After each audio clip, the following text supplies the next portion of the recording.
Around 7:20 p.m. on the evening of December 11th, 2002, a police department in a rural English county called Surrey started receiving all these frantic emergency calls.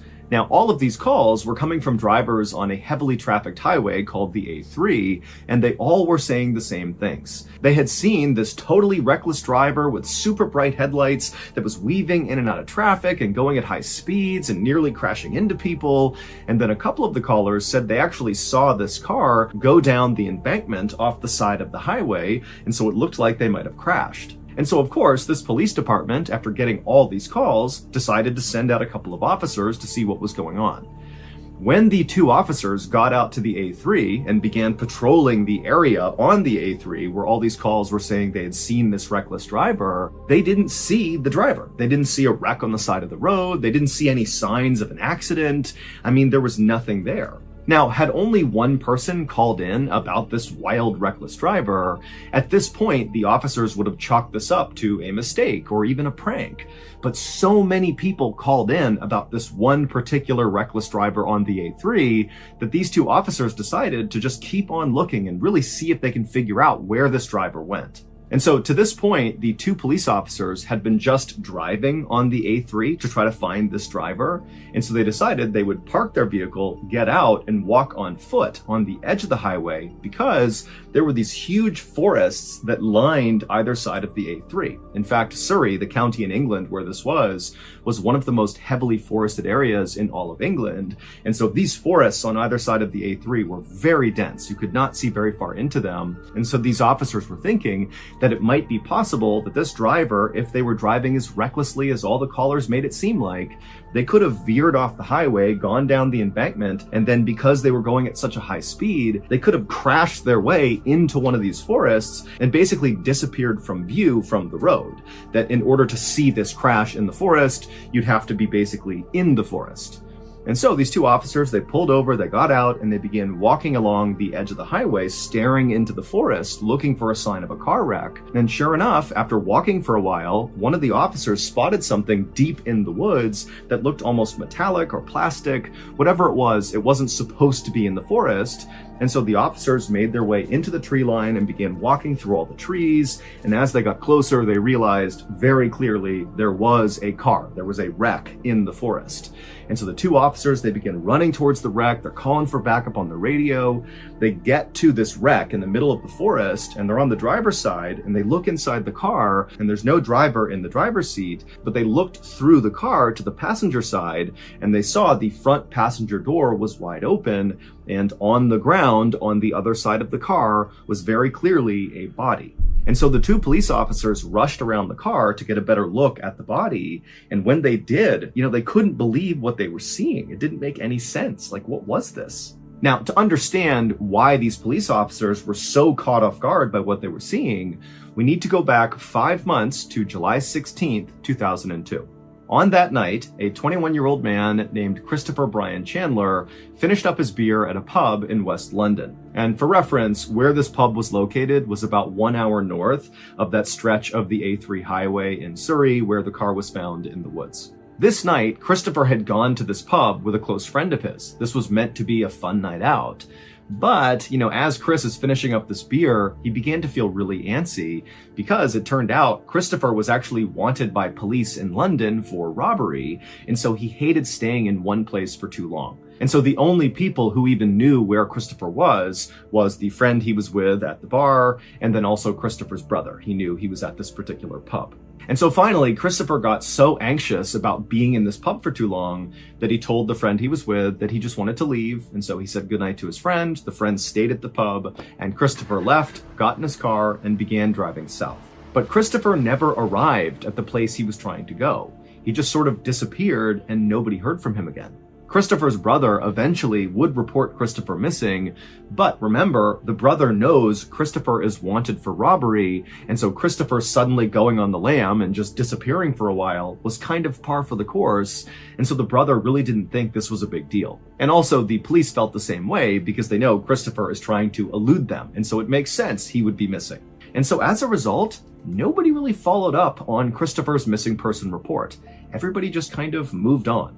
That is, until 5 months later, when all those drivers began calling into the police in Surrey about seeing this totally reckless driver careening down the A3, who eventually crashed into a ditch. And then those two officers, they went out to that stretch of A3, and sure enough, it was Christopher's car, and the body on the ground was Christopher. However, there was a problem. When the two police officers walked up on Christopher's car and saw it for the first time, they were struck by how old it looked. But it didn't really register with them why that would matter. It just stood out to them that this is a really, really old and rusted up car. But when they went around to look at the body on the ground, Christopher's body, they saw that his body was actually mostly a skeleton, which meant Christopher did not crash and die on this night, December 11th, 2002. Very likely, he crashed and died 5 months earlier, right around the time he disappeared. Now, the Surrey police, they say that this was all just one big coincidence, that the reckless driver that all these drivers were reporting that night on the A3 must have not crashed and actually just kind of got away, and then just by coincidence, when the police were searching that area of the A3 for the reckless driver, they happened upon Chris and his car. But remember, several of the drivers who called in that night about seeing this reckless driver on the A3, they specifically said they saw the car veer off the embankment and crash down below near the tree line. Like, this is a serious crash. Someone needs to get out here with an ambulance because probably someone's hurt. And then when the police got out and searched the exact area where this crash supposedly happened, they find Chris's car that had all the hallmarks of a car that was driving recklessly on the A3 that veered off and crashed into the woods. I mean, they found Chris and his car because of these calls, but it could not have been Chris. But what other car could it have been? As of today, we do not have a good explanation for how this happened, and so it's been dubbed the A3 ghost crash.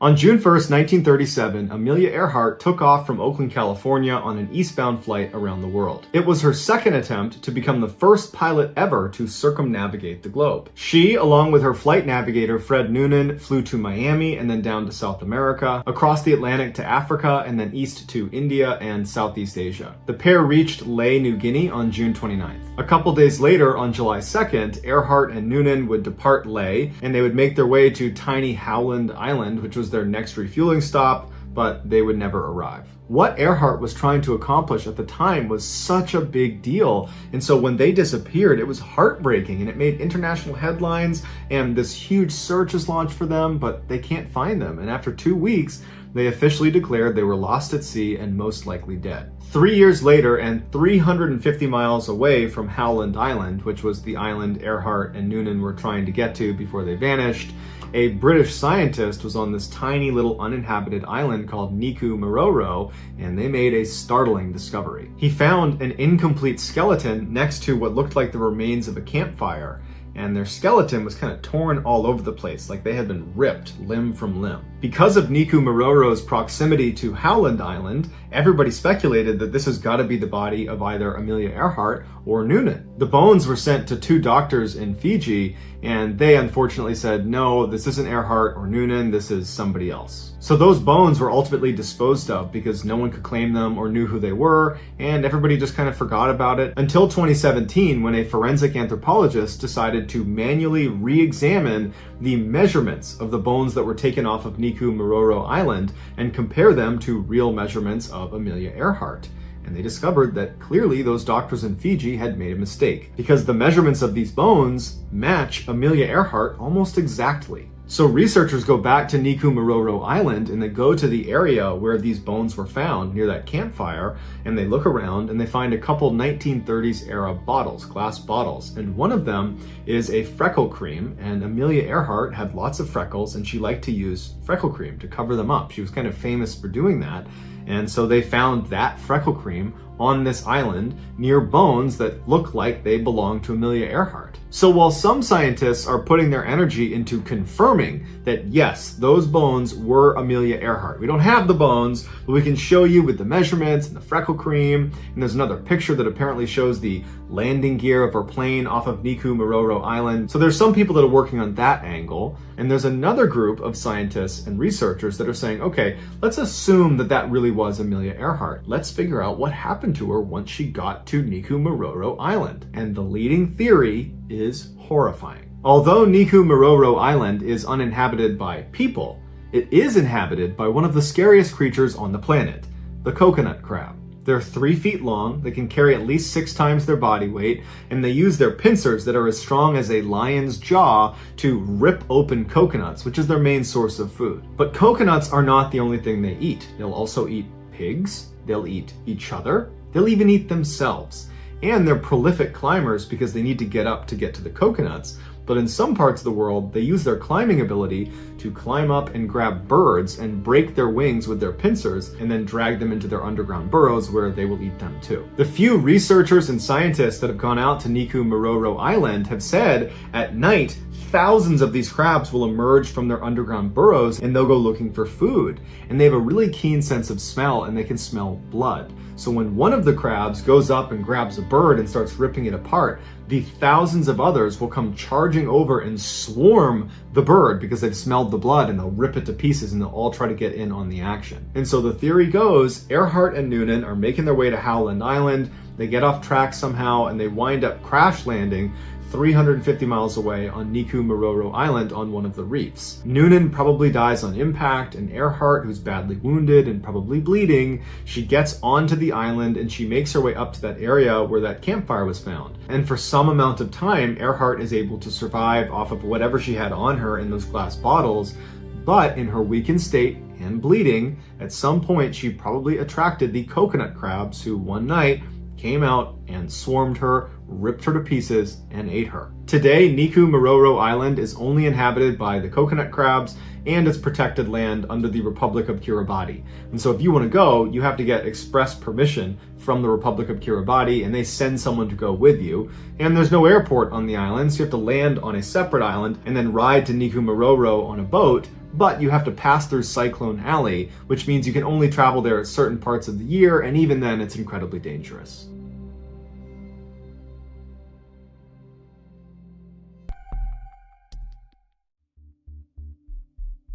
At around 5 o'clock in the evening on June 25th, 1999, a man named Ricky McCormick stumbled into an emergency room in St. Louis, Missouri, with his hand over his chest, complaining that he couldn't breathe. He said he had asthma, and earlier that day he had been cutting the grass, and so maybe that had caused a flare-up. But either way, here he was in a lot of discomfort saying, I need help. Ricky was 41 years old, and for his whole life, he had had heart and lung problems, and so him arriving in this state in the ER was actually not all that uncommon for him. And so this hospital did what they did with anyone who came in complaining that they couldn't breathe. They immediately took Ricky to a back exam room and they hooked him up to all these monitors to make sure his heartbeat was steady and that his oxygen levels were plenty high. And once Ricky was in the exam room getting hooked up, he started acting really agitated and he kept looking around the room like he was scared that someone was going to jump out at him. And he was also sweating profusely, and whenever he did speak, he spoke so quickly no one could really understand him. But despite Ricky's odd behavior, the heart monitor showed his heart was beating steadily, his oxygen levels were perfectly fine, and when the doctor came in and examined Ricky, even though he clearly saw that something was off about Ricky, there wasn't any sign that there was anything physically wrong with Ricky. And so the doctor and the nurses agreed that whatever was going on with Ricky had to be psychological. And as it happened, Ricky did have a long history of psychological issues. He was known for making things up all the time, just telling people these crazy stories about himself, like how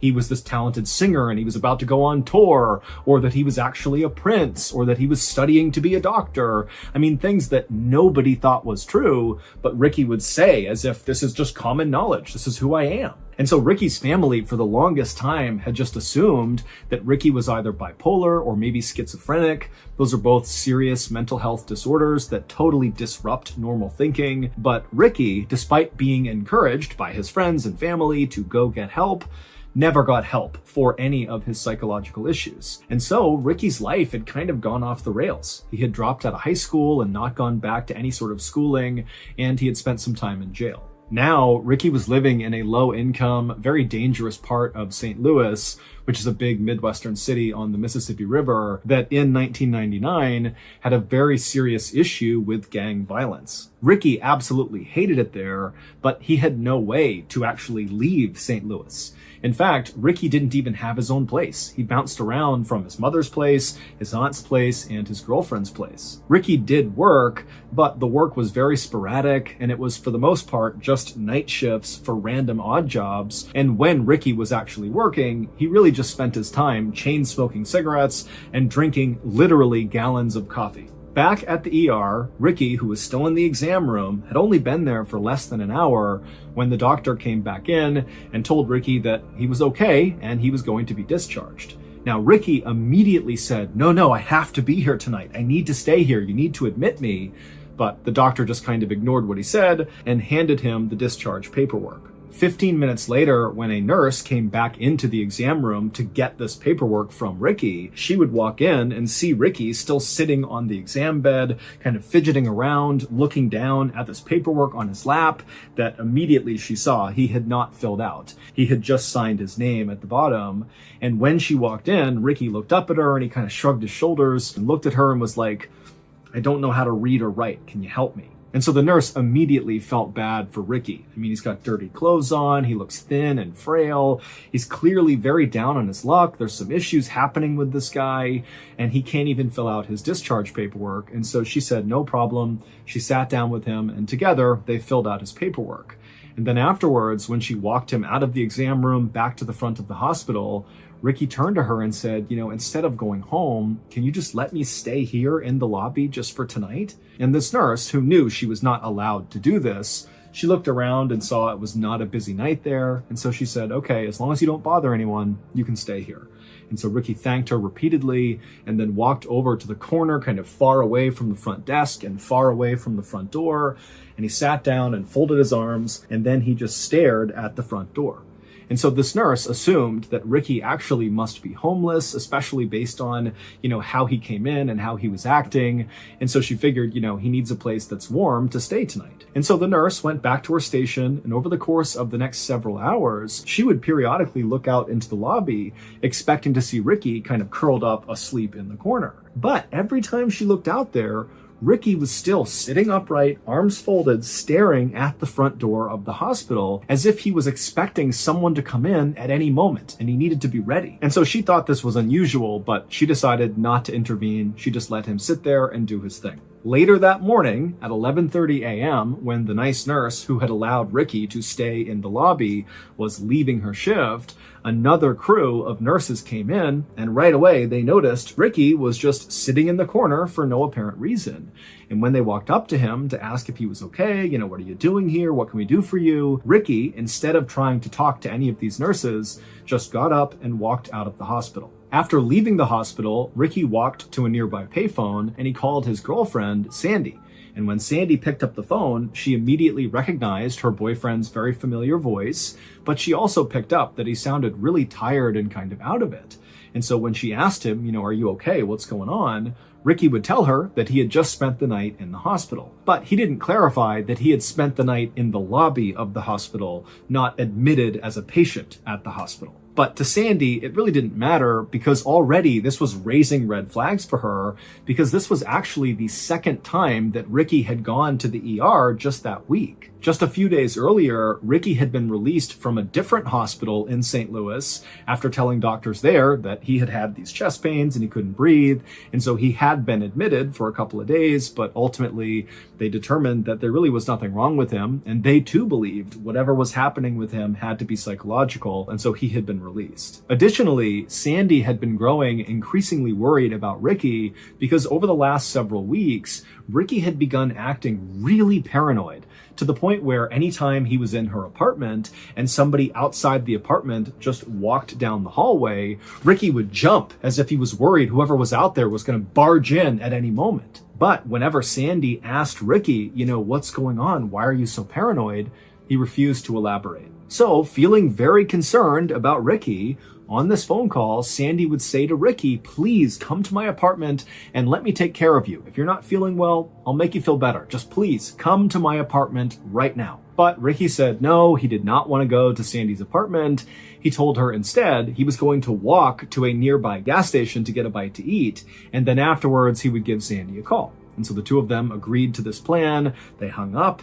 But then Ricky did not call Sandy later. A worker at the gas station where Ricky said he was going would later tell authorities that Ricky did come into the gas station and he got a hot dog on that day, the 26th. And then the next day, this same worker said, yep, we saw Ricky again on the 27th. He came in here, he got a bite to eat, and then he left. But after that, nobody saw Ricky. Not his aunt, not his mom, not his girlfriend. He didn't show up in any other emergency rooms in Missouri. He just disappeared. On June 30th, so 3 days after Ricky was last seen at this gas station, a woman was driving her car 20 miles north of St. Louis on this highway when she looked out into this cornfield that butted up against the highway, and she saw kind of in the middle of it was this dark shape that looked totally out of place.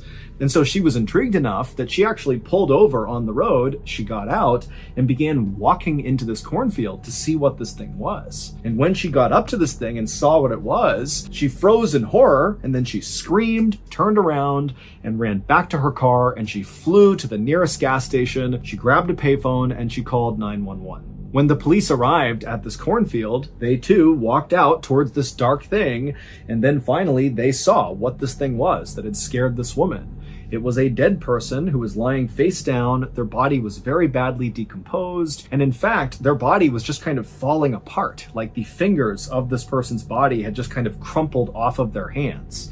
Now, based on what this person was wearing, they appeared to be male, but there was no way to tell how this person died or really how long they had been dead for. But despite the advanced decomposition, authorities were able to get a good fingerprint, and it would turn out that this body belonged to Ricky McCormick. The day after Ricky's body was found, the police would come out and say they were treating his death as a homicide. This area along this highway in this cornfield was actually a fairly common place for murderers to dump their victims. And it was very unlikely that Ricky had gotten there by himself. He didn't have a car. In fact, he didn't even have a driver's license. There was no public transportation that could have brought him to this spot. And if Ricky had decided to walk to this area for some reason, it was a solid 15 miles from where he lived and worked. Also, Ricky's body was way too decomposed relative to when he had last been seen alive, just 3 days earlier.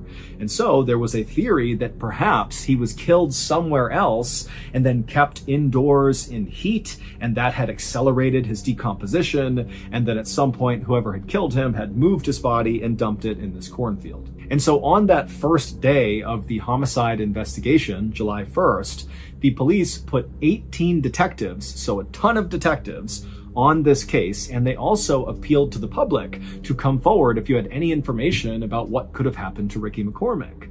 But just a day later, on July 2nd, the police came out and made an announcement that, after looking at all the evidence and looking at Ricky's body again, it did not appear, in fact, that he had been murdered, but instead he must have died of natural causes. This is a guy that had lung and heart problems, and so that is likely what killed him. Case closed. And so after this announcement, all of the evidence in Ricky's case was bundled up, put into storage, and people just kind of forgot about it. 6 months later, the Federal Bureau of Investigation, the FBI, got a tip that involved Ricky McCormick. They were working on a case in St. Louis, Missouri about this major drug dealer who apparently was ordering hits on his rivals, and a confidential informant came forward and told the FBI that this guy, Ricky McCormick, had gotten wrapped up with this major drug dealer. But they didn't really know what role Ricky was playing with this drug dealer. It was just kind of a rumor on the street that, Ricky was involved somehow. This did not make any sense to the FBI because they're thinking, why would this big-time drug dealer who really was a mover and shaker in St. Louis get involved with this guy, Ricky McCormick, who was obviously deeply mentally ill and borderline homeless? I mean, what role could Ricky play for this drug dealer? But the FBI still did follow up on this tip because it was very credible. And when they spoke to the local police who had investigated Ricky's death, they got Ricky's file, which meant they got all of the evidence. And immediately the FBI realized the local police had overlooked a very strange piece of evidence found in Ricky's pocket. This strange evidence was quickly sent to FBI headquarters in Quantico, Virginia, and it landed on the desk of a forensic analyst named Dan Olson. Dan was relatively new to the FBI, but he was highly disciplined and very methodical. And so when he received this piece of evidence, he got to work right away trying to figure out what it was, what it meant in relationship to Ricky and this drug dealer. And, maybe does it answer the question of how these people are connected? But despite his best efforts in calling in the experts and using every computer program to analyze this evidence, he just could not figure out what it meant. At the same time that Dan was doing this, the big drug dealer who was the target of that big FBI investigation in St. Louis was arrested on gun and drug charges. And so the big case was now over. And suddenly trying to figure out what connection Ricky McCormick had to this drug dealer was kind of irrelevant because the drug dealer was behind bars and Ricky was already dead. And so the FBI kind of put a pause on trying to figure out what this evidence was. And so Dan, even though he was really curious now, he was fully invested in trying to figure out what this thing was, he realized he had to give it up too and move on to something else. And so the strange evidence went back into storage, and once again, everyone just kind of moved on from Ricky McCormick. But Dan never really forgot about this mystifying piece of evidence. It was always in the back of his mind. 22 years later, Dan Olson had now become very senior at the FBI. He was actually in charge of their cryptanalysis and racketeering unit. Basically, he was in charge of the people at the FBI who specialized in code breaking, meaning they were the people that would pull any sort of secret messages embedded inside of evidence. And so at some point after taking over this unit, Dan pulled out of storage this strange piece of evidence connected to Ricky McCormick. And he said, you know what? I just need to know what this means. I have to figure it out. I've never been able to. It's haunted me ever since. And so Dan went public. He went to the media and he asked the world to take a look at this mystifying piece of evidence and come forward if you have any idea what it means. When Ricky was discovered in that cornfield, the local police quickly emptied his pockets, and in his pants pocket were 2 documents that contained an incredibly complex cipher or code. It was basically 30 lines on each piece of paper with different symbols and letters and capital letters. I mean, it looked like total gibberish to the untrained eye. But to people like Dan and his code-breaking team, these symbols and letters could mean there was a secret message hidden inside of these documents if you could break the code system. But of course, no one could ever break that code. So how in the world does a guy like Ricky, who is basically functionally illiterate and can only write his name, he's clearly mentally ill and he's not really in touch with reality all the time, how does a guy like that come to be in possession of these complex ciphers? And if he didn't write these ciphers, because that's possible, maybe somebody else gave them to Ricky, well, why would anyone who came up with this very complex cipher entrust a guy like Ricky to be the one to carry these things around? I mean, presumably they contain confidential information that's been very carefully hidden inside of the cipher. And so why give it to Ricky? He's such a liability. And also, what happened to Ricky in that cornfield? I mean, we don't even know how he got there. We don't know how he was killed. All we know is that he had these ciphers in his pocket when he was found.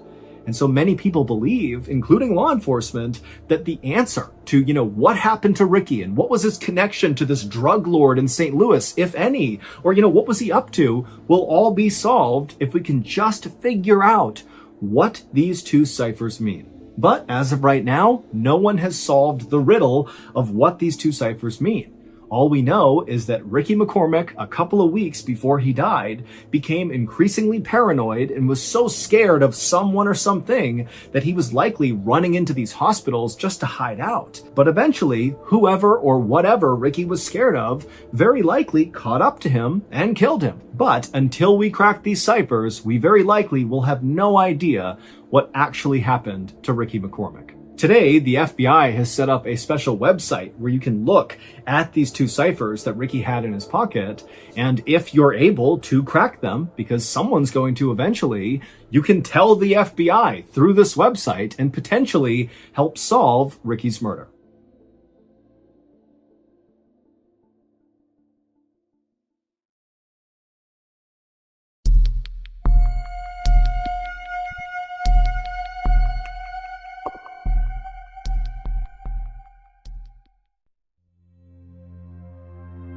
At 5 a.m. on September 30th, 2008, a 61-year-old man named Xian Tie-xiong finished getting dressed inside of the bedroom that he shared with his wife in the city of Beijing, China.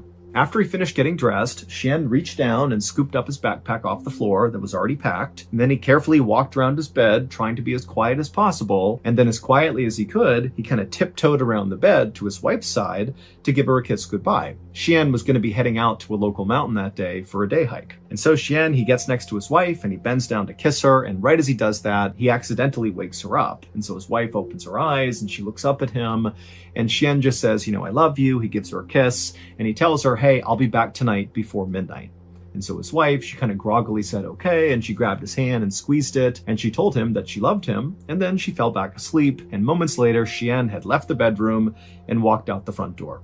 Xian's home was only a couple of blocks away from the train station, and since he needed to ride a train and then also a bus to get to this local mountain that was about an hour-and-a-half journey away, the train station was his first stop. And so Xian, as he walked towards the station, he was all smiles. He was really excited about this day. So Xian was retired, but he had spent his whole life teaching geography at Beijing No. 5 Middle School. And he was a very passionate teacher, but the thing he was most passionate about, that he routinely really pushed on his students, in some ways more than geography, was his love of nature. In fact, Xian loved nature so much that when he was not teaching, he basically spent all of his off time out in nature going for hikes. That was his thing. And today, Xian was especially excited about his hike because he was hiking one of his favorite trails. It was located on Mount Miaofeng, which is a mountain located 30 miles to the northwest of where Xian lived. And this mountain was quite famous because of all the sacred and ancient temples that kind of dotted the mountain all over the place.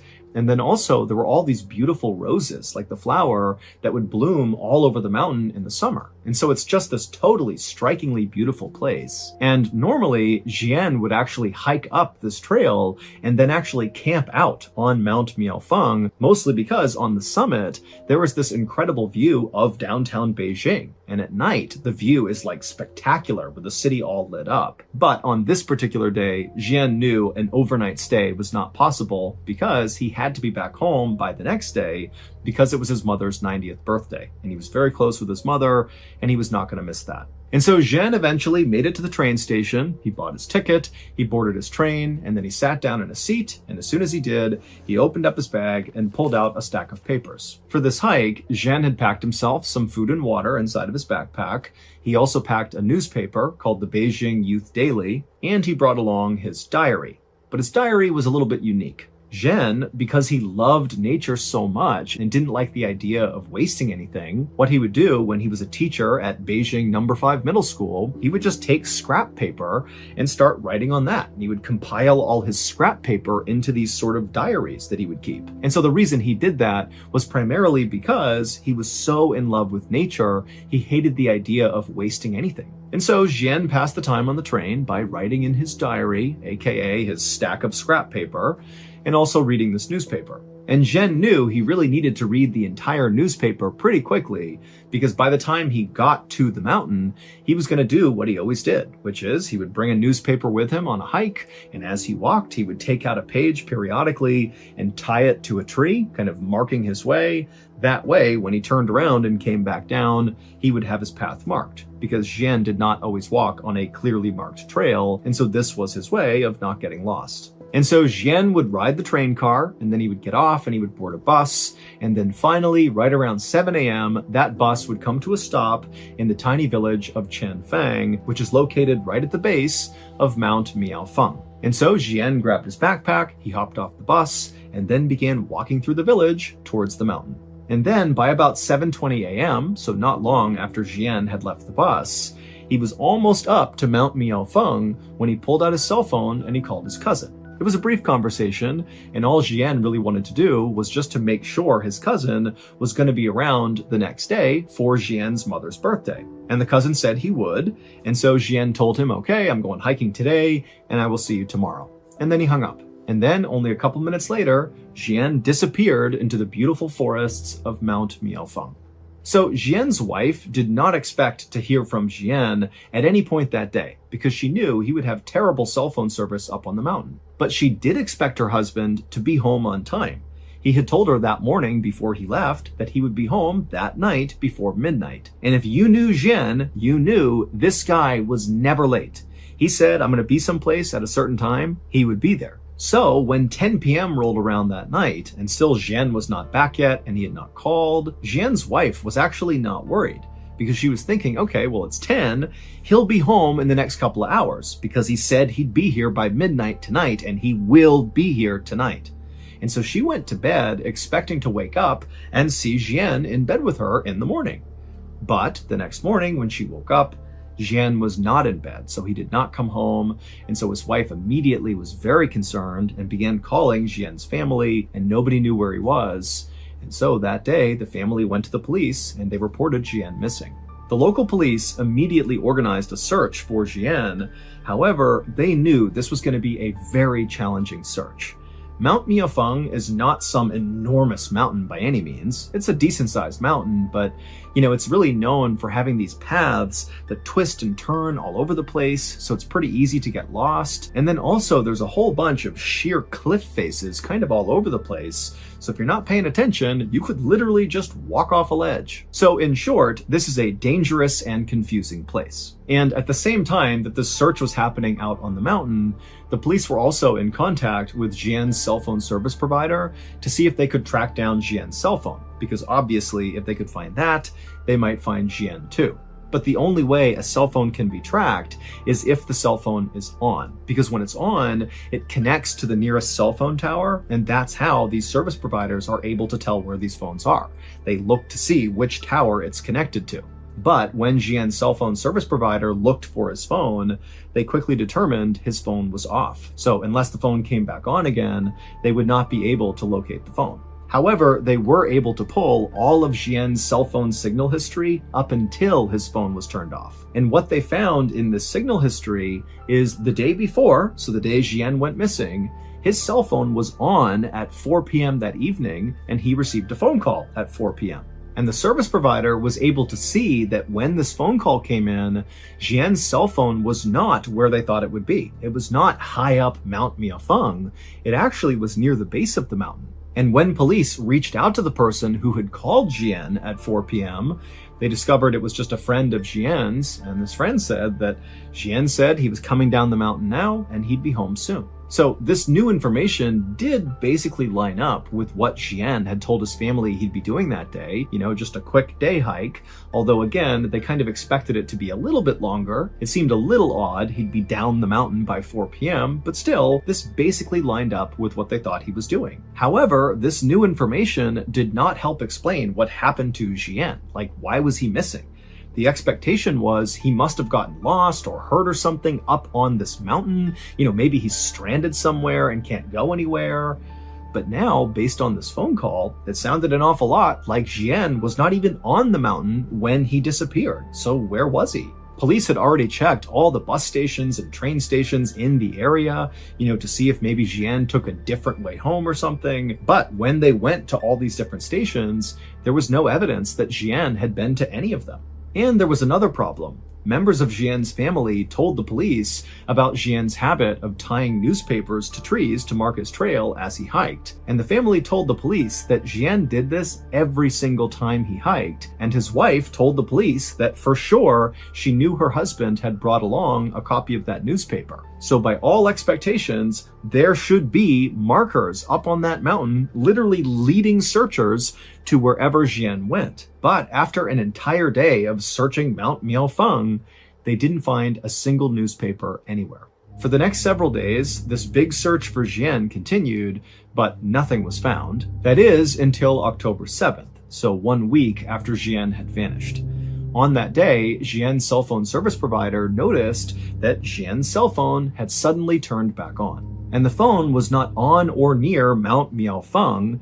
Instead, it was located 36 miles away from the mountain at a train station called Beijing West Railway Station. Now, the cell phone was only on for a couple of seconds, but it was on long enough for the provider to confirm that it really was in that location. And so the police immediately dispatched a team to go to Beijing West Railway Station and see if they could find Jian. But when they got there, Jian was not there. His phone was not there. They looked at all the security footage. There was no sign of Jian. They searched the surrounding areas. Nothing. And on this day, at basically the same time that police are at this railway station trying to make sense of, what's going on with the cell phone, a villager from Chanfang village, which is that little village that sits at the base of Mount Miaofeng, came forward with a very strange story.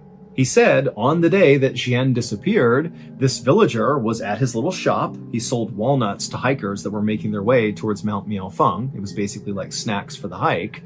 And he sees this guy walking up through the village towards the mountain, and he looked exactly like Jian, because now Jian's face was on the news and this villager had seen it, and so he felt like he had seen Jian. And so this villager said, this guy who looked exactly like Jian, he walked up and actually stopped at this villager's shop to buy some walnuts. And this villager and this man who looked like Jian, they just chatted for a few minutes. And at some point, this guy who looked like Jian, asked the villager, hey, these are great, but where else can I buy walnuts? I want to buy other types of walnuts and bring them back to my family. And so this villager was like, oh yeah, well, the best walnuts in all of Beijing are actually located about 30 miles away at the base of another mountain. It's called Tietua Mountain, and there are vendors over there who sell the best walnuts. So that's your answer right over there. And then after the villager said this guy who looked just like Jian, it's like everything changed for him. It's like his expression changed, his tone changed. It's like he's been given this information that's changed his life, about these walnuts. And he says to the villager, okay, I'm going to go there right now. And without saying anything else, this man just turned and began quickly walking away from the walnuts, back through town, back towards the bus stop. So away from Mount Miaofeng. In theory, this guy is going to the bus to commute 30 miles to this other mountain, Tietua Mountain, to get these walnuts? I mean, the villager does not know this guy, but even he felt like this is bizarre. This guy comes up, he's buying snacks to go hike Mount Miaofeng. He seems really excited about it. And I offhandedly mention these walnuts, and he's like, boom, I'm out of here. I'm going to go 30 miles to this other mountain to get these walnuts. It just seemed weird. And then when police spoke to Jian's family about this new information, they would learn that Jian did not have a special interest in walnuts, and neither did his family. And even if there was a reason why Jian just really wanted these walnuts, he would not have had time in that day to take the bus 30 miles to Tietua Mountain, get these walnuts, go 30 miles back, and hike up Mount Miaofeng, because he can't stay the night. He needs to come back tonight in order to go to his mother's birthday party the next day. So it just made no sense. But this walnut thing was basically the only lead police really had, because everything else was a dead end. And so they decided to shift their search area from Mount Miaofeng to Tietua Mountain. And pretty much right away, they saw something that gave them hope that Jian could be here. They found pages from the Beijing Youth Daily newspaper tied to trees on the mountain. And when they looked more closely at the newspapers, they found the publication date of this newspaper lined up with the copy that Jian would have had with him on the day he vanished. And so, of course, the searchers just began following this trail of newspapers, hoping Jian would be at the other end. For 2 days, searchers very diligently followed this trail up the mountain. It kind of wound around, and they went pretty slowly because as they're moving, they're constantly checking everything around. They don't want to miss any clues. But finally, after 2 days of following this trail, they eventually found something. The newspapers led them to a campsite. Now, the campsite was abandoned, but there was a bed of hay, there was some used water bottles, and some toilet paper. And so just from the looks of it, this campsite looked relatively active, like somebody had been staying here recently for at least a day or two. And so it seemed pretty likely, based on everything else, that this was Xian's campsite. And pretty quickly, after searching the campsite, they found something that virtually guaranteed that this was his campsite. Authorities found this plastic bag that was sitting next to the bed, and inside of the bag was a piece of scrap paper from Beijing No. 5 Middle School. And on this scrap paper was a note. And the note said Xian had indeed hiked up Tiatuan Mountain on September 30th. This would have been the day that he left, so the day he disappeared. And then on his way down, he said he got lost and was forced to spend the night out here. And so that explained the campsite.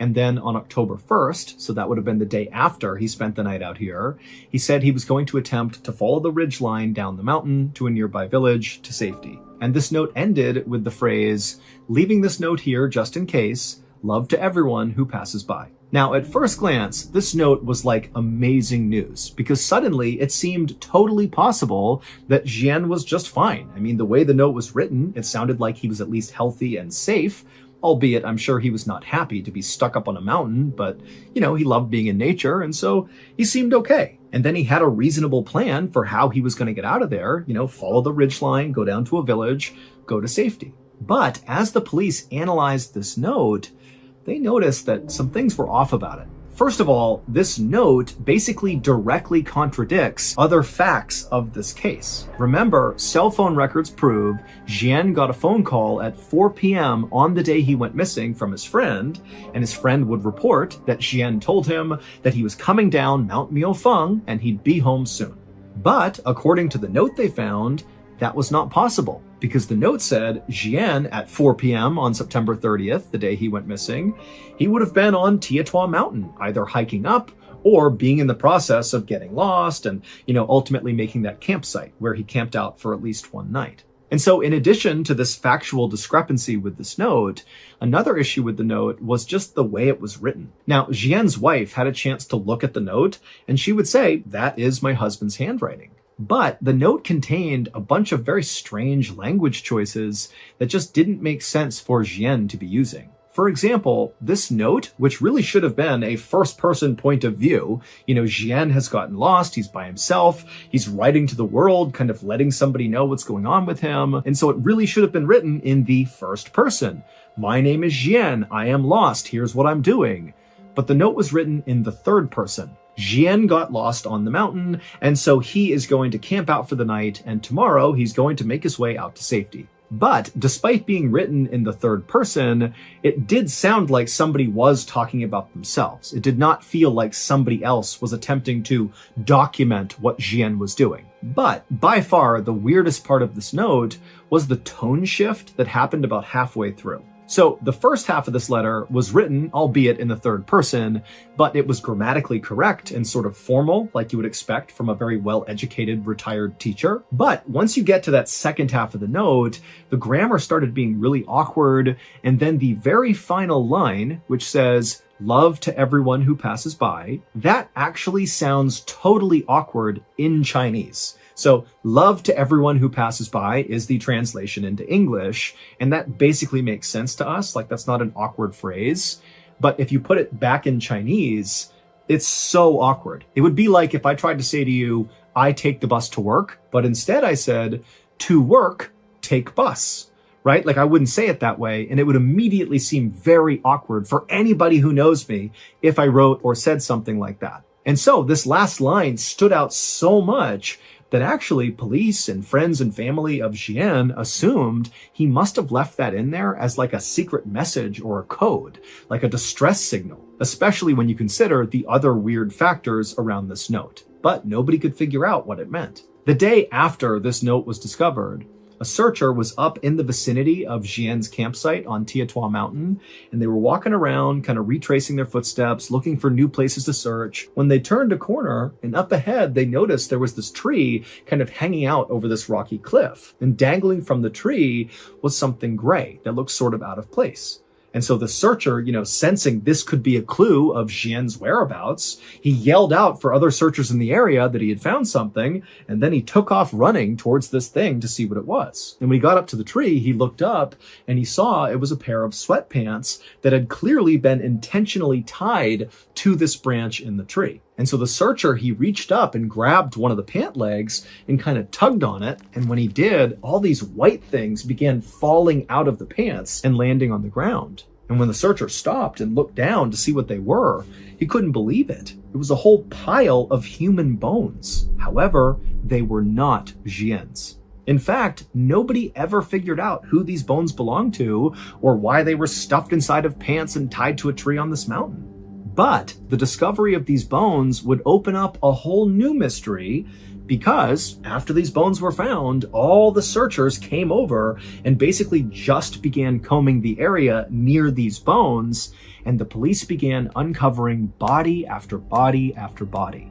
They found 2 more sets of human bones stuffed into pants and tied to trees, and they found the other bodies at the foot of a cliff, and also inside of this well, and inside of this cave. And so in total, authorities found 10 sets of human remains in the vicinity near Xian's campsite, but none of the human remains belonged to Xian. Officials were only able to identify a few of the bodies, and they were not able to figure out how they died or whether or not foul play was involved. But the discovery of those bodies did mean one thing for Xian's case. It meant, all these people had previously gone up Tietua Mountain before Xian went up and vanished. And when these other people went up the mountain, clearly something horrible happened to them, and we don't know what it is. Is there a killer on the loose? Is there some animal or creature out there that's taken people out? We don't know.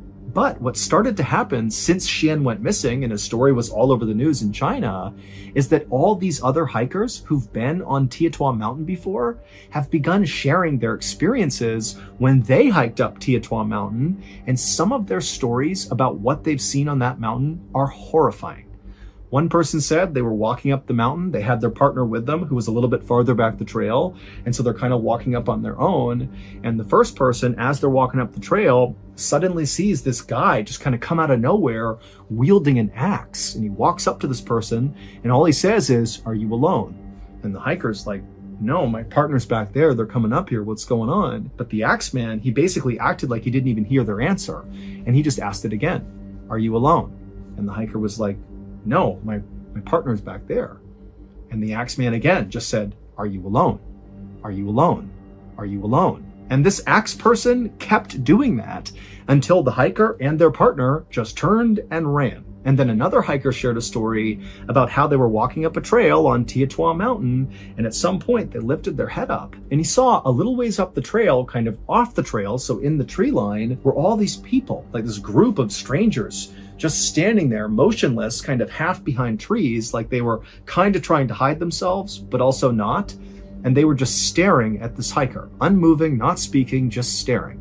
And so the hiker, they look up and they see this, and they were so unnerved so quickly that they just turned and left, and they have no idea who those people were. And so obviously we have no way of verifying these other hikers' stories about what they saw on Tietua Mountain. But when you combine their testimony with Xian's story, it really makes you wonder, what's going on up there? The official search for Xian was called off at the end of October, so roughly 1 month after he vanished. But unofficially, the search for Xian continues to this day. However, they still have not found his body, and basically no real progress has been made.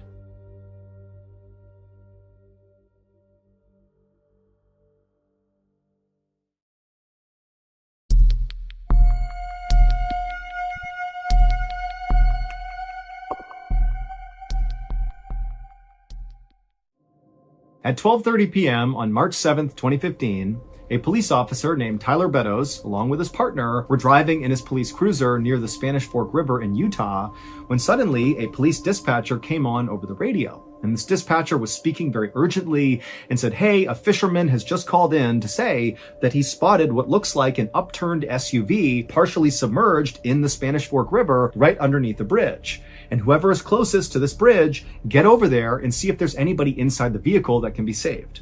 And so Officer Beddoes and his partner, they knew they were very near this bridge. And so immediately they banged a U-turn, they drove to the bridge, but from the road, they looked down and couldn't see any SUV. But they saw there were some firefighters and paramedics that were also converging at the spot on the road, and everybody's getting out and running down to the riverbank. And so Beddoes and his partner did the same thing. They got out and they ran down. And then finally, when they got to the riverbank and they saw underneath this bridge, sure enough, there was this red SUV upturned, partially submerged, and he noticed right away that none of the doors had been opened in this SUV. And so it meant whoever was driving this vehicle when it flipped over very likely was still inside. And so Officer Beddoes and his partner and the other first responders just jumped into this icy cold river and began making their way closer and closer to this upturned SUV, which again, it's not fully submerged. It's like a third of the way underwater. So if you were sitting in the seat inside of this vehicle and you were an adult, your head would basically be in the water if you were still strapped into the seat. And as they're making their way towards this SUV, when they got close enough, they began hearing a woman inside of the vehicle screaming, hey, we're in here, come over here, help! But when Officer Beddoes and the rest of the first responders actually reached the SUV, the water was so murky and it basically completely covered up the windows that they weren't really able to look into the vehicle. They could just hear this woman yelling, but that was it. And then when they tried to open up the doors, they couldn't do it because the roof had begun to cave in, and so the actual framing of the door wouldn't open. And so all these first responders, it's like their adrenaline's pumping and they're like, come on, we got to push this thing up onto its side so we can get in. And so all these first responders are pushing, and slowly but surely they began to raise the side of this vehicle up until the windows suddenly were clear, and Officer Beddoes and the others were able to look into the car, and they saw there was a woman in the driver's seat and there was a baby in a car seat dangling upside down in the back seat, still strapped in. And so Beddoes began screaming, there's a baby in here, there's a baby in here.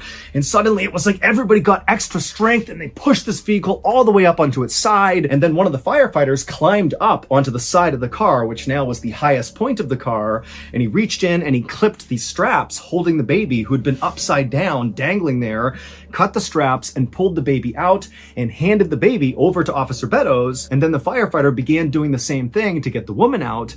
But Officer Beddoes at this point, he just took this baby, he turned away, he figured the first responders will handle this woman and he's going to take this baby to safety because he couldn't even tell if the baby was alive or not.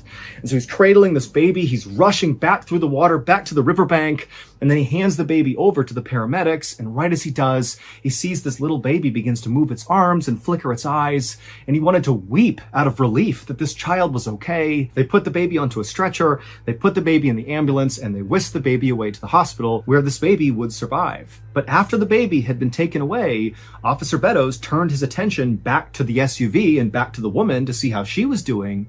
But he could tell right away from the way people were acting, all the other first responders that were still dealing with the crisis in the water, the way they were acting indicated that something is off here. Well, it would turn out 14 hours earlier, so at around 10 p.m. the previous night, a 28-year-old woman named Jennifer Gorspeck had just left her father's house in Salem, Utah, and in her car was her little 18-month-old baby, Lily, who was in the back seat. And after Jennifer pulled away from her father's house and her father's on the porch waving to her, she began driving towards her home. But something happened around 10:30 p.m. that night. We don't know what, but something caused Jennifer to careen off the road on that bridge and flip over and land in the water. Maybe she fell asleep at the wheel or an animal jumped out, we don't know, but we know at 10:30 she careens off the bridge and she lands in that river. And then for 14 hours, she and her baby remained upside down in that river. Until finally, Officer Beddoes and the other first responders came rushing over to open it up and get them out of there. And if you recall, all the first responders, Officer Beddoes included, heard Jennifer screaming that they were in the car, come save us, please. But what they would find out is that could not have been Jennifer, because Jennifer was killed on impact when the car fell into the water. Only Lily survived the crash, and then Lily, who's nearly hypothermic and she's upside down with water like 2 inches away from her head, for 14 hours she dangled there, and when she was pulled out, according to doctors, was like a couple of minutes before she would have died from hypothermia. And so without that voice, Lily almost certainly would have died, because it was the sound of that voice that really encouraged all these first responders to find the strength and get that car up on its side and then get the baby out of there. We don't know whose voice that belonged to, but for sure, it saved Lily's life. And again, baby Lily would make a full recovery, and to this day, Officer Beddoes and the other first responders, they know what they heard and they do not have an explanation for it.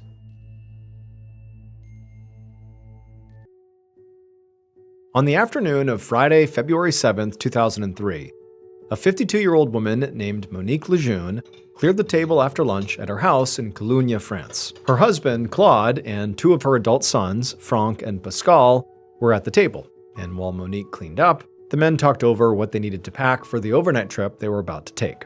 They were heading to a family gathering near Paris, about 3.5 hours away, to celebrate Claude's sister-in-law's retirement. Monique was not going to go, and she had told her family it was because somebody had to stay home with their 4 dogs. And that was true, but there also was another real reason why Monique did not want to be there. And it was because she just didn't get along very well with Claude's family. So Monique and Claude had gotten married almost 20 years earlier, but at the time they both already had multiple kids from previous marriages. Monique had 3 boys, and Claude had 5 girls. And for a while, the two halves of the blended family had gotten along quite well. But over time, there were some personality clashes between Monique and her 5 stepdaughters. When Monique and Claude got married, all 5 girls were at least teenagers, if not in their 20s. And so while they sort of accepted Monique as being part of their lives, they just couldn't view her as an actual motherly figure. You know, they were already close with their actual mother, Claude's ex-wife Beatrice, and so that was their mother, and Monique was like the add-on. Then, in 1993, one of Claude's grandsons, so one of his daughter's children, had accused Monique's eldest son, Jean-Luc, of sexually abusing him. And that had completely ripped the family apart. Now, this was never reported to the police, so there was no actual investigation into whether this really happened or not. But Claude's 5 daughters and Claude's ex-wife Beatrice had fully believed the grandson. And Monique had defended her son, Jean-Luc, and Claude was kind of stuck in the middle of it. And it had gotten so ugly that the two sides of the family had just stopped talking to each other for a whole year. And so now the whole family was basically back on speaking terms as they were getting ready for this retirement party, but it was still extremely uncomfortable and tense. And so that is why Monique was not going to go, and also why her son, Jean-Luc, was not going to go as well. Finally, around 3 p.m., as Claude and the 2 sons wheeled their suitcases out to the car, Monique went to the front door and she said goodbye to them and then watched as they hopped in the car and drove off.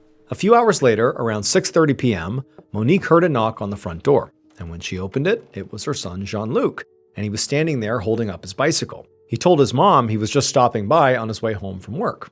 And she said, "Great, come on in." And so Jean-Luc left his bike outside, and he walked in, and as he was taking off his coat, he mentioned to his mother that her neighbor across the street, whose name was Henri, had clearly been watching Jean-Luc when he rolled up, like he was basically spying on him.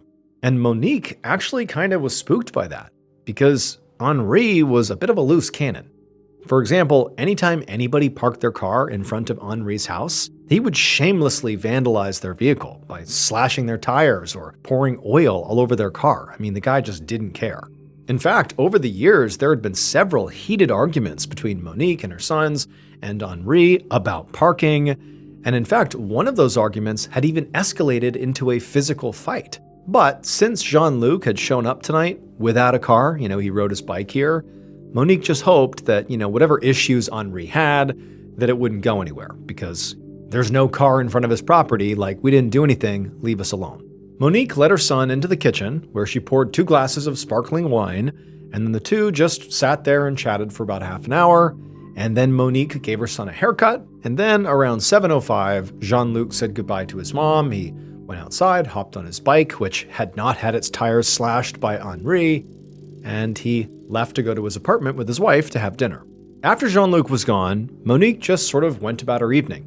She corralled the dogs behind a baby gate at the base of the stairs and then fed them, and then she went into the kitchen and began cooking dinner for herself. But then, a little while later, at around 7:30 p.m., Monique heard another knock on the door. and she knew it very likely was not her son, and so as she walked down the hallway to answer it, she just hoped it wasn't Henri. The following morning, the woman who lived next door to Monique woke up feeling pretty tired.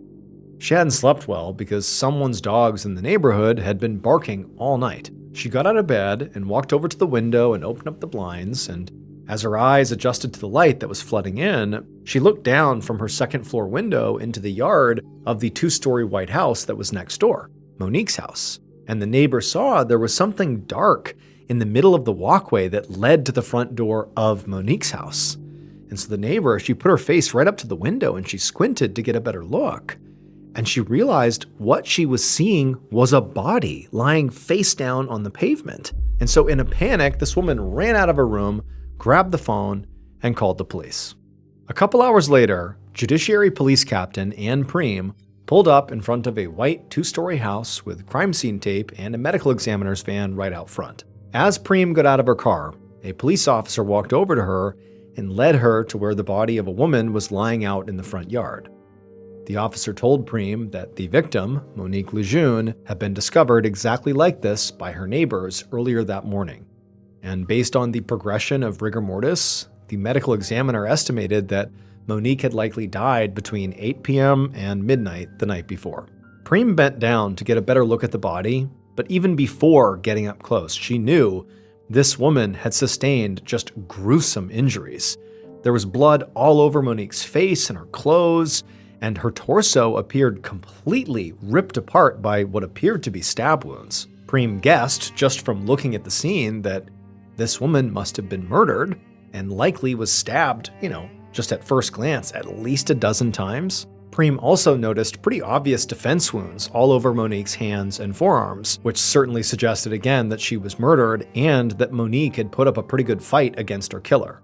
And so after a few more moments of just kind of looking over the body, Preem stood back up and asked the officer if the neighbors had seen or heard anything unusual the night before. And the officer said no, aside from the fact that Monique's dogs, she had 4 dogs, had been barking nonstop really the whole night, starting at around 8 p.m. Preem nodded and thanked the officer, and then she made her way over to the front door of the house to look to see if there was any signs of forced entry as the door was closed. When she got there, she didn't see any signs, but she did see a bloody handprint on the outside wall near the door. And then when Preem turned the handle of the door and opened it up, she saw this hallway inside that was absolutely covered in blood. And so Preem very carefully stepped inside, trying to avoid stepping in the blood or tracking any prints anywhere.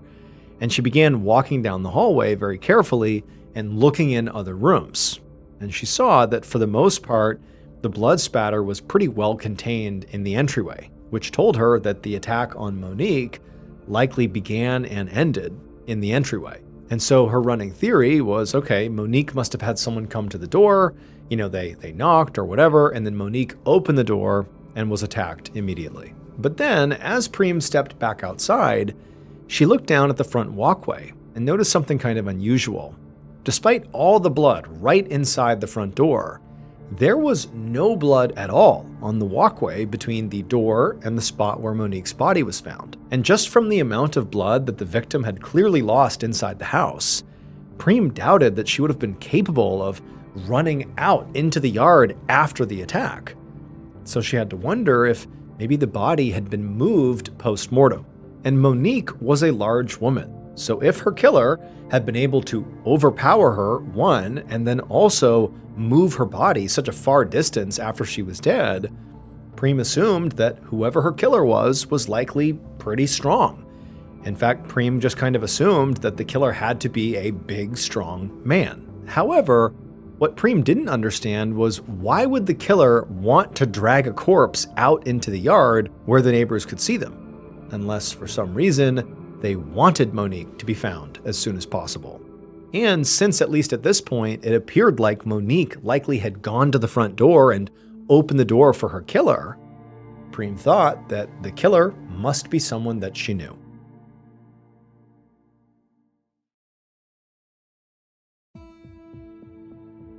Around noon on that same day, so February 8th, 2003, Police Captain Anne Preem was about to go next door and speak to one of Monique's neighbors herself when suddenly a car pulled up at the curb, and 3 men climbed out looking completely shocked and very concerned. By this point, Preem had learned from the neighbors that Monique had a husband and also adult sons, and so Preem assumed that these men must be them.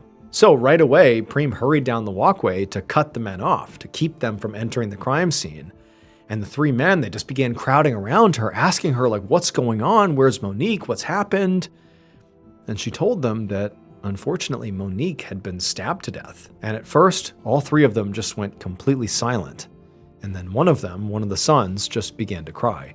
Preem then told them that they couldn't go into the house because it was still an active crime scene. So instead, she led them over to the curb and they all sat down. Preem could tell the men were in shock because as much as one man was crying, it just seemed like they couldn't even process what they were told. But it was important to find out what Monique's family knew as soon as possible.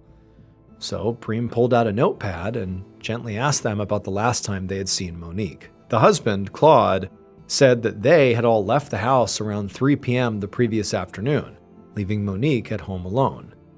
They said they had gone to a family gathering near Paris that evening and stayed overnight, and they'd only now just gotten back into town, and they'd seen this whole scene out front, the police tape, and police, they had no idea what was going on.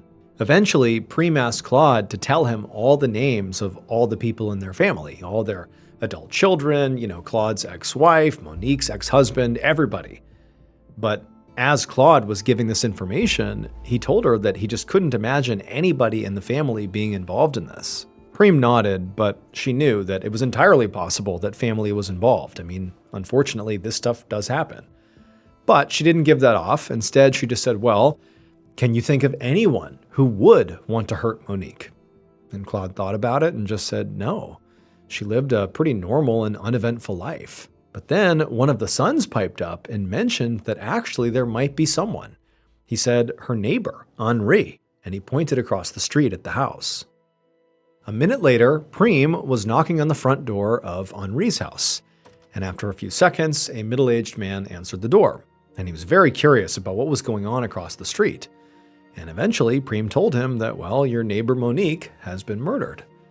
And when she said that, Henri smiled. So immediately, alarm bells are going off in Preem's head. She's thinking this guy is very suspicious. And she asked him, can I come in and look around then? And Henri didn't even seem surprised by this request. It was like he already knew he was going to be looked at as a suspect and said, sure, come on in. So he stepped aside and Preem came in and began searching every room in the house, the living room, the kitchen, the upstairs bedrooms. But despite looking everywhere, she didn't find any traces of blood or really anything else suspicious or unusual. So eventually, Preem made her way back into the living room where Henri was waiting, and she asked him, where were you the previous evening? And he told her very casually that, well, he and his wife were home. They were here.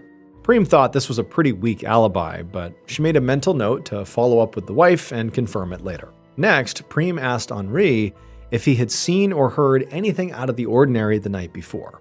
And Henri said no, except that maybe around 7 p.m., he had seen one of Monique's sons leaving her house on his bicycle. And at this, Preem perked up because the family had told her that Monique had a third adult son named Jean-Luc, who had not gone to that party in Paris. And if Henri was telling the truth, it meant that Jean-Luc was very likely the last person to see Monique alive. And maybe he was even the killer. The next morning, Preem led a forensics team up the stairs of a rundown apartment building in a sketchy part of town. She knocked on the door to Jean-Luc's apartment, and a moment later, a young man answered. After confirming that he was Jean-Luc, 2 officers led him away to be questioned back at the station. Meanwhile, Preem went in with the forensics team to search his apartment. And pretty quickly, as Preem was walking around the living room, one of the other officers called her over to look at something. And so she walked over to him, and she saw he had his flashlight out and he was pointing it at something on the wall. And when she got close enough, she could see that what he was highlighting were what appeared to be tiny drops of blood. And so Preem pulled out her flashlight, and she too began scouring the walls and the floor near the stairs, looking for any more blood.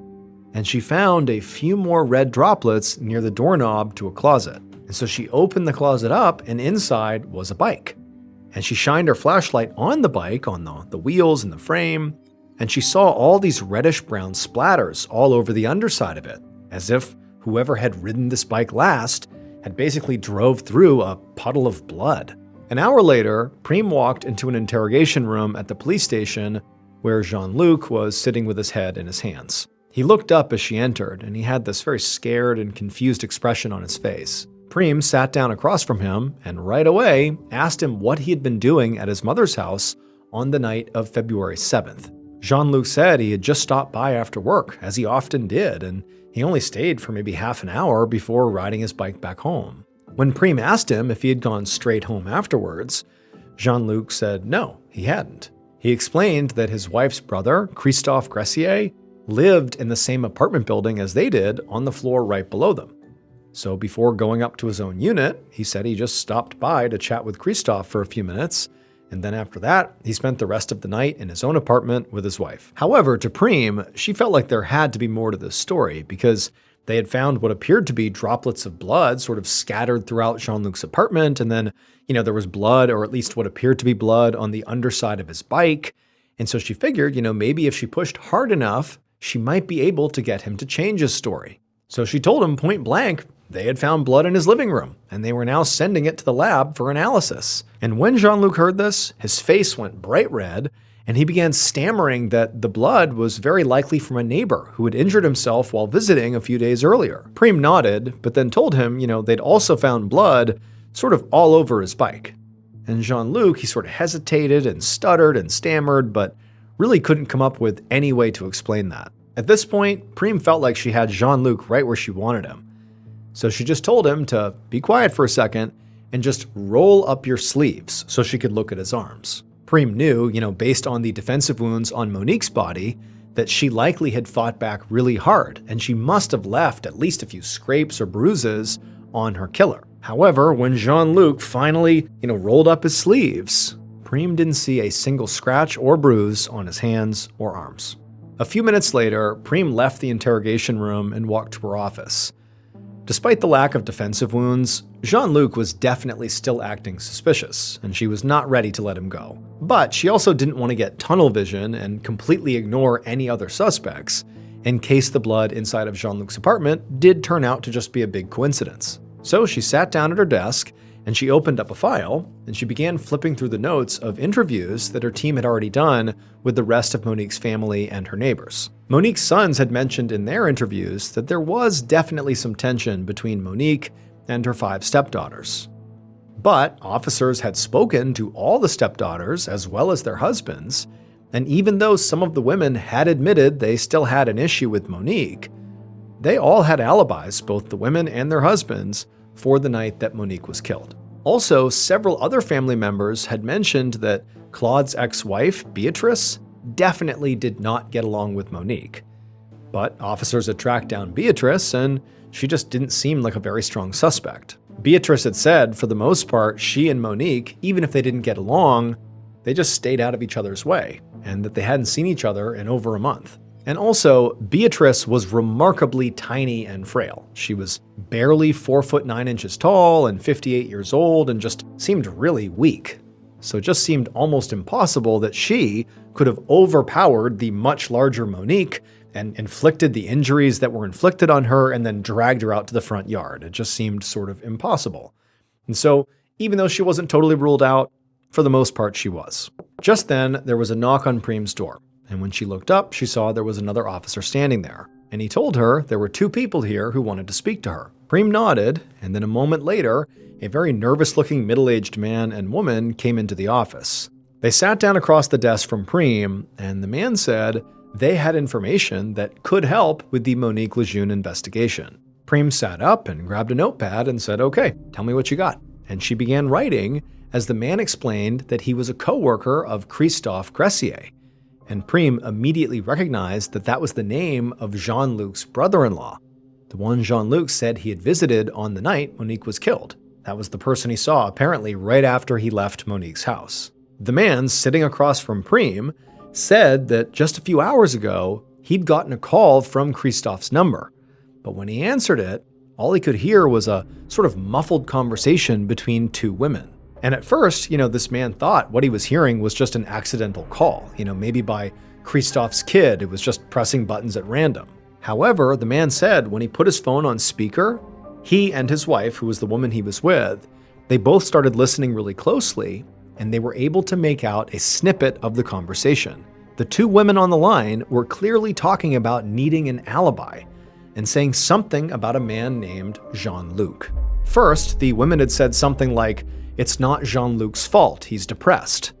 And then the women had mentioned something about a pair of pants that needed to be washed. Prem couldn't believe what she was hearing. I mean, any doubts that she had had about Jean-Luc being the killer pretty much disappeared.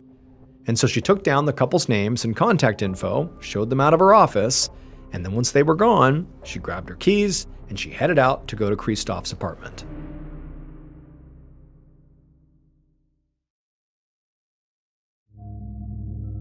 Now, by this point, Christoph had already been taken into custody and questioned, and he had completely denied knowing anything about Monique's murder or the phone call that was apparently made from his number. But Prem hoped that maybe a search of his apartment would tell a different story. She walked through each room of the apartment until she found the washing machine. And there, she put on a pair of latex gloves, and she reached inside the washing machine and she pulled out a pair of pants that were still damp, as if they had just been washed earlier that day. And she held these pants up and kind of put them in the light, and she could see clearly there was a brownish stain on them. She also noticed that these pants looked like they'd be way too small for Christoph, who was a pretty tall and burly guy. But they definitely looked like they would fit a guy like Jean-Luc, who was much smaller. Later that same day, so this is on February 10th, 2 days after Monique's body was found, Captain Prem was in her office when her phone rang. She answered it, and it was a technician from the crime lab telling her they actually already had the results from the samples that had been sent in for testing. And so Prem, she's geared up, ready to hear some potentially, case-breaking news. But the tech told her that the stains that were on the bike, it was blood, but it was animal blood.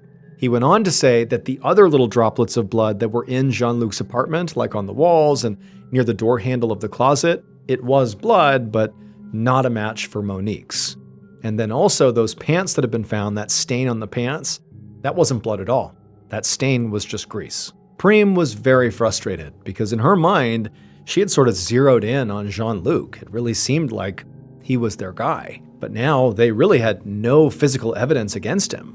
And as for that bizarre phone call to Christoph's coworker, they really had no way of knowing who those two women in the background were, or even if the coworker and his wife had actually overheard the conversation correctly, about the alibi and about Jean-Luc being depressed.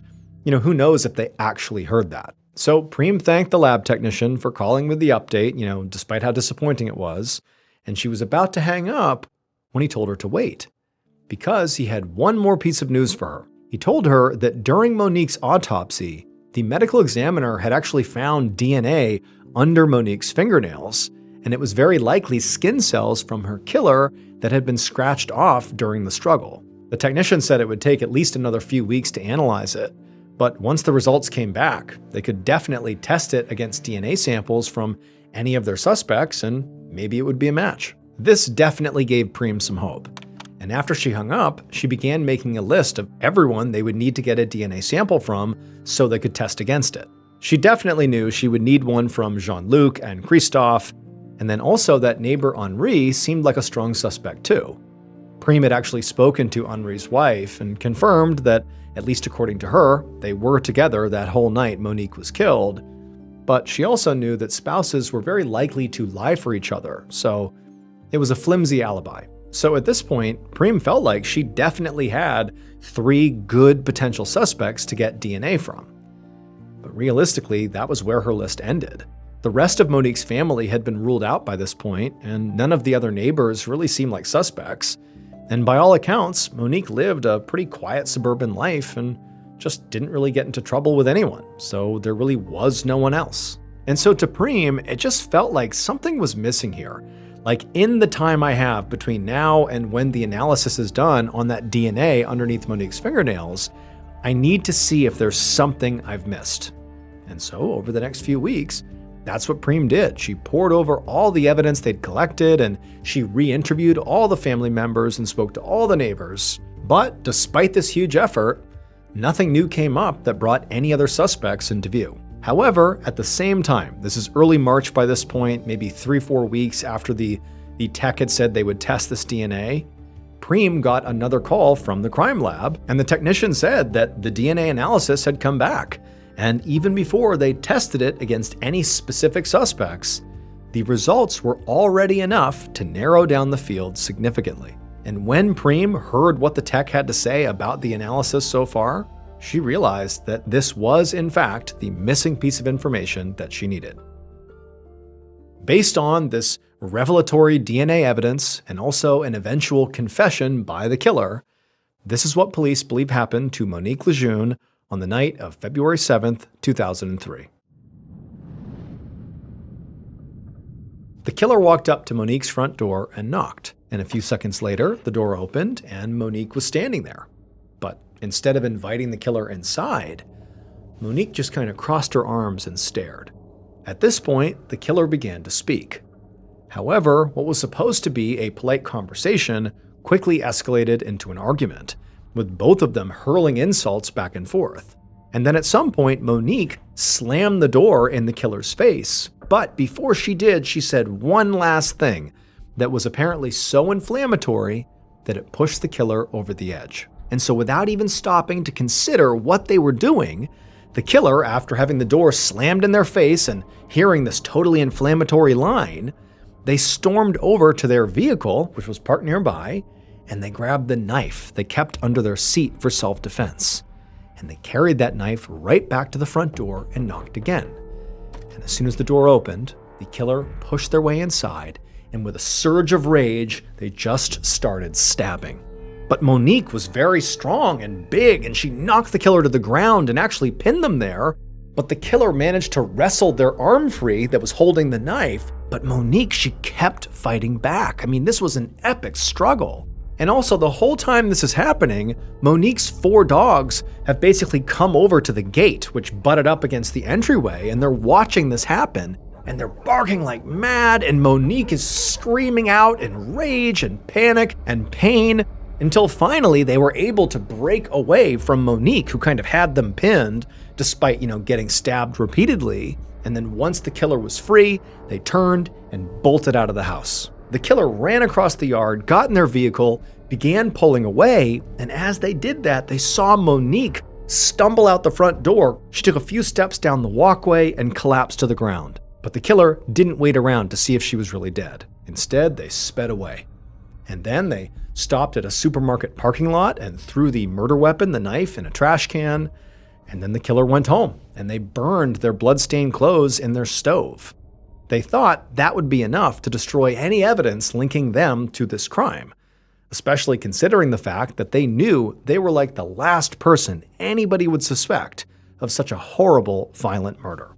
It would turn out the killer was the 4-foot, 9-inch tall, tiny, frail Beatrice Matisse, Claude's 58-year-old ex-wife.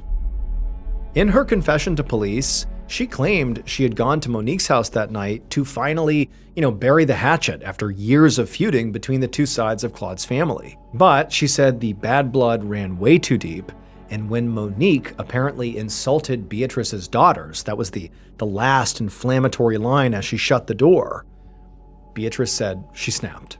Beatrice had actually been ruled out as a suspect primarily because she was really, really small, like too small to have overpowered Monique and then to have potentially moved her body out to the front yard. But it would turn out Monique's body was not moved at all. She stumbled out herself. Monique was apparently so full of adrenaline after getting attacked that she had managed to, chase Beatrice out of the house before she collapsed and died. And keep in mind, she did that after being stabbed over 50 times and losing an immense amount of blood inside. And because Monique had fought back so fiercely, she had managed to get traces of Beatrice's DNA under her fingernails. And so right away, the DNA analysis showed that their killer was a woman. And further testing eventually confirmed that it was a match for Beatrice. Investigators never figured out who made that bizarre phone call to Christophe's coworker, but their best guess was that the women that were heard on the phone call were Christophe's mother and sister. And it was just an innocent conversation about Monique's murder that the coworker misinterpreted. Beatrice Matisse was arrested on March 29, 2003, and she confessed to the murder immediately, although she later recanted the confession. She was eventually found guilty and sentenced to 15 years in jail.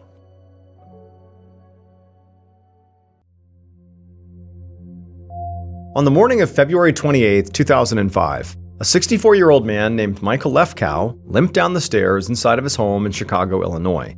He'd injured his Achilles tendon playing tennis the week before, so now he had a cast on his leg, and he had to get around on crutches. When Michael got into the kitchen, he saw his wife Joan making breakfast for the whole household, which included Michael, their teenage daughter Meg, and Joan's elderly mother, Donna, who had been living with them for the past 4 or 5 months. Michael said good morning to his wife, and then he hobbled his way through the kitchen over to the dining room where Meg was finishing up her eggs. And they chatted for a few minutes, and then the school bus honked outside, and Meg grabbed her backpack and raced past her dad on her way out the front door. A few moments later, Joan walked into the dining room as well with a plate of food for Michael and a cup of orange juice. And Michael thanked her, and then he asked her, "What's on the docket for you today?" And he meant that literally, because Joan was a federal judge. And, she had like a very heavy burden on her shoulders. She was routinely thrust into these cases where it was her job to make these just really difficult decisions. Decisions that, sometimes were sort of in that gray area between, is this the right moral decision or is this the right legal decision? And it was really her job to err on the side of legal. And the reality is she was a great judge, but sometimes her decisions would, put her in danger. This was, again, a very heavy burden, and it was something that Michael, being an attorney himself, definitely understood. He knew what it meant to be a judge. But, on this particular day, when Michael asked her what she was up to in court, it just sounded an awful lot like today was going to be very typical, sort of a run-of-the-mill day for her. Nothing too crazy, no big decisions looming. And so pretty soon, the two of them were just having their breakfast, and it was just a very relaxed morning. And at some point, Michael told Joan that because of his injury, he actually was not going into the office today. He was going to be working from home. And so pretty soon, they wrapped up their breakfast, they cleaned up, and then before long, Joan was ready to go. She grabbed her stuff, and she said goodbye to her husband, and then out the door she went, hopped in her car, and drove off to court. About half an hour later, around 9 a.m., Michael was getting ready to start his day at the house when he saw Joan's mother, Donna, coming down the stairs. Donna was 89 years old and needed 2 canes just to walk, and she'd been hospitalized for sepsis the previous year. So, since Joan and Michael had extra space in their home, they had offered to let her stay with them so she wouldn't be alone and they could help her if they needed to. And so Michael, despite being hurt himself, he immediately got up and hobbled over and helped Donna get down the last few steps, and then he led her back over to the dining room and helped her sit in her favorite chair. And then after she was situated and she said that she didn't need anything else, Michael thought, okay, now I'm going to start my day. And so he gathered up his things and he headed downstairs into the basement where his home office was. When Michael reached the bottom of the basement steps, he hobbled his way down this hallway that led to a door. He opened the door up, and inside was his home office. In he went, and he sat down at his desk, and there was already some files on the desk that he needed to sift through, and so he picked them up and began looking through the files, figuring out where he was going to start for the day. And as he was sitting there, he thought he heard something in the closet, the utility closet that was in the home office that he was in, and the door to the utility closet was shut. And he just sat there and he listened, and again, he heard what sounded like rustling or something inside of this closet. And so he thought, maybe it's the furnace that's, working extra hard right now. Maybe it's making some weird sounds or something. But, for whatever reason, he's thinking there's something happening in this closet. I want to see what it is. And so he gets up and he hobbles his way over to the closet. And then right as he's hearing more rustling inside, he turns the doorknob and he opens up this closet. At 5 p.m. that night, Michael's wife, Joan, walked through the parking garage at the federal courthouse and got into her car. She was feeling a bit unsettled because she had called Michael a couple of times that afternoon, but there had been no answer. And this was just really unlike him. In fact, this was so unusual that Joan had actually gotten in touch with her daughter, Meg, after the school day ended and asked her, have you been in touch with Dad? And Meg said that she hadn't. But she had gone home after school and she had grabbed some workout clothes in the house before leaving again. And she said when she was in the house, she had not seen her dad or, Joan's mom, so her grandmother, Donna. She said the house was quiet and I just assumed that Dad and Grandma were asleep upstairs or something. It took Joan about half an hour to drive home, and when she pulled into the driveway around 5:30 that night, it was getting dark. And so she pulls into her driveway, she gets out, she's still pretty anxious because she just hasn't heard from Michael or her mom at this point, and she goes up to the front door, she unlocks it, she steps inside, and right away she calls out for Michael. But there's no answer. She calls out for her mom. There's no answer. And so she walks around the first floor. Again, no sign of any issues here. Her husband and her mom are not around. She eventually makes her way upstairs, hoping to find them asleep in their beds, but she gets up there and she checks the bedrooms and all the rooms upstairs, and there's no one up there. And so the only place left to look in the house was the basement. But at this hour, it just made no sense that Michael or her mom would be in the basement. And so eventually, even though she felt really uneasy, she went back to the first floor, she went to the doorway that led down to the stairs into the basement, and she took a deep breath. She turned on the lights inside of the stairwell down to the basement, and she called out for Michael and her mom, but still no answer. And then down the stairs she went. And when she got to the base of the stairs, she looked down that hallway that led to Michael's office. And she saw, first, there was nothing. She didn't see anything, but on the floor, right outside of Michael's office, she saw what looked like blood on the ground. And so at this point, she panicked. She ran down the hallway. She's screaming for Michael. She grabs the door handle. She opens it up. And it's like everything she saw in there was so shocking. It was like her brain couldn't process it. And she just shut the door right away. Like she couldn't handle what she had just seen. And then a moment later, she had bolted back upstairs and called 911. In the late evening of February 28, 2005, Special Agent Douglas Seacombe of the Chicago FBI office ducked under the crime scene tape around the Lefkow family's home. So about 30 minutes earlier, the 911 call had come out of this home from Joan about what appeared to be a murder at this address. And since the caller, Joan, had identified herself as a federal judge, the Chicago police had immediately called the FBI to take part in this investigation. And so now, Special Agent Seacombe flashed his badge to one of the uniformed officers who was standing outside right near the edge of the crime scene tape. And he asked them, "Where is Judge Joan Lefkow?" And the officer said that Judge Joan, along with her daughters, so not just Meg, her teenage daughter, but also Joan's 3 adult daughters who no longer lived at home, they had all been taken together to a safe house by the U.S. Marshals. And so Seacombe, after hearing this, stepped inside the house, and he found a whole bunch of forensic teams already hard at work sweeping every room for evidence. And as he walked through the living room and the kitchen on the main floor, he didn't see any signs of blood or a struggle of any kind, and he also saw that, TV and other expensive-looking electronics were still in place, and so he didn't think this was a robbery gone wrong. Seacombe eventually found his way to the stairs that led down into the basement, and so down he went, and he found there were a few officers and a crime scene photographer that were down there gathered around a door that was at the end of the hallway. And so Seacombe made his way down the hallway, he pushed past the group of people, and there, inside of this home office, he saw 2 dead bodies. There was a man who was lying face down, and then right next to him was also an elderly woman who was lying face up, and there was just a big pool of blood underneath both of them. Seacombe immediately noticed that both the victims had fairly obvious gunshot wounds to their heads. And then when he knelt down to get a better look, he also found shell casings scattered around on the floor. So he figured that very likely these 2 clearly have been shot, but more specifically, they've been shot and killed in this room. On the other side of this office, Seacombe saw there was a closet and its doors were open, and it appeared to be a utility closet. And so Seacombe, he walked over and he stepped inside, and inside of it was this big furnace, and then next to it on the ground, he found there was a 12-pack of beer bottles, except one of the bottles was missing.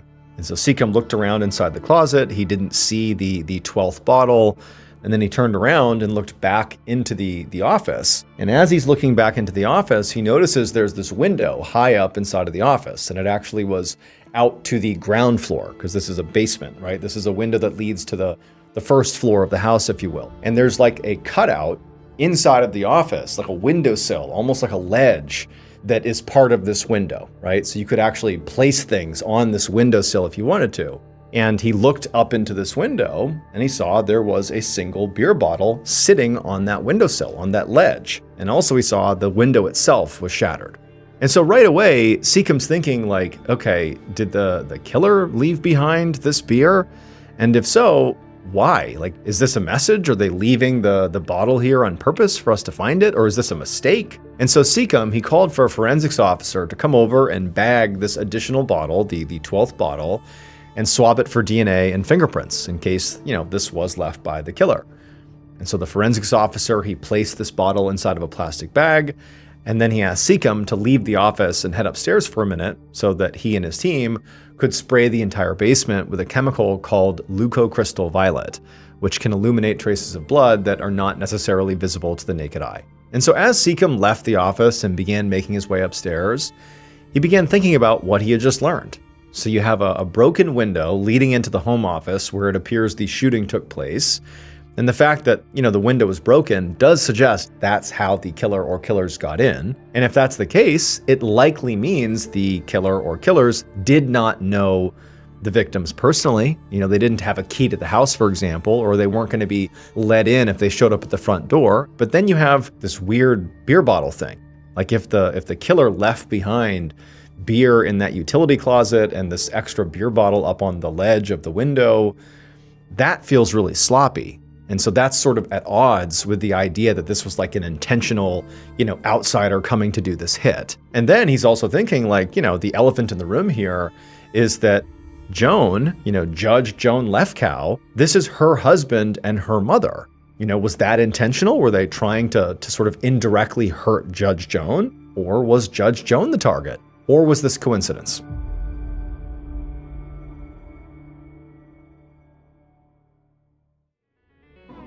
When you're refreshing your space, choosing a paint color can feel weirdly high stakes.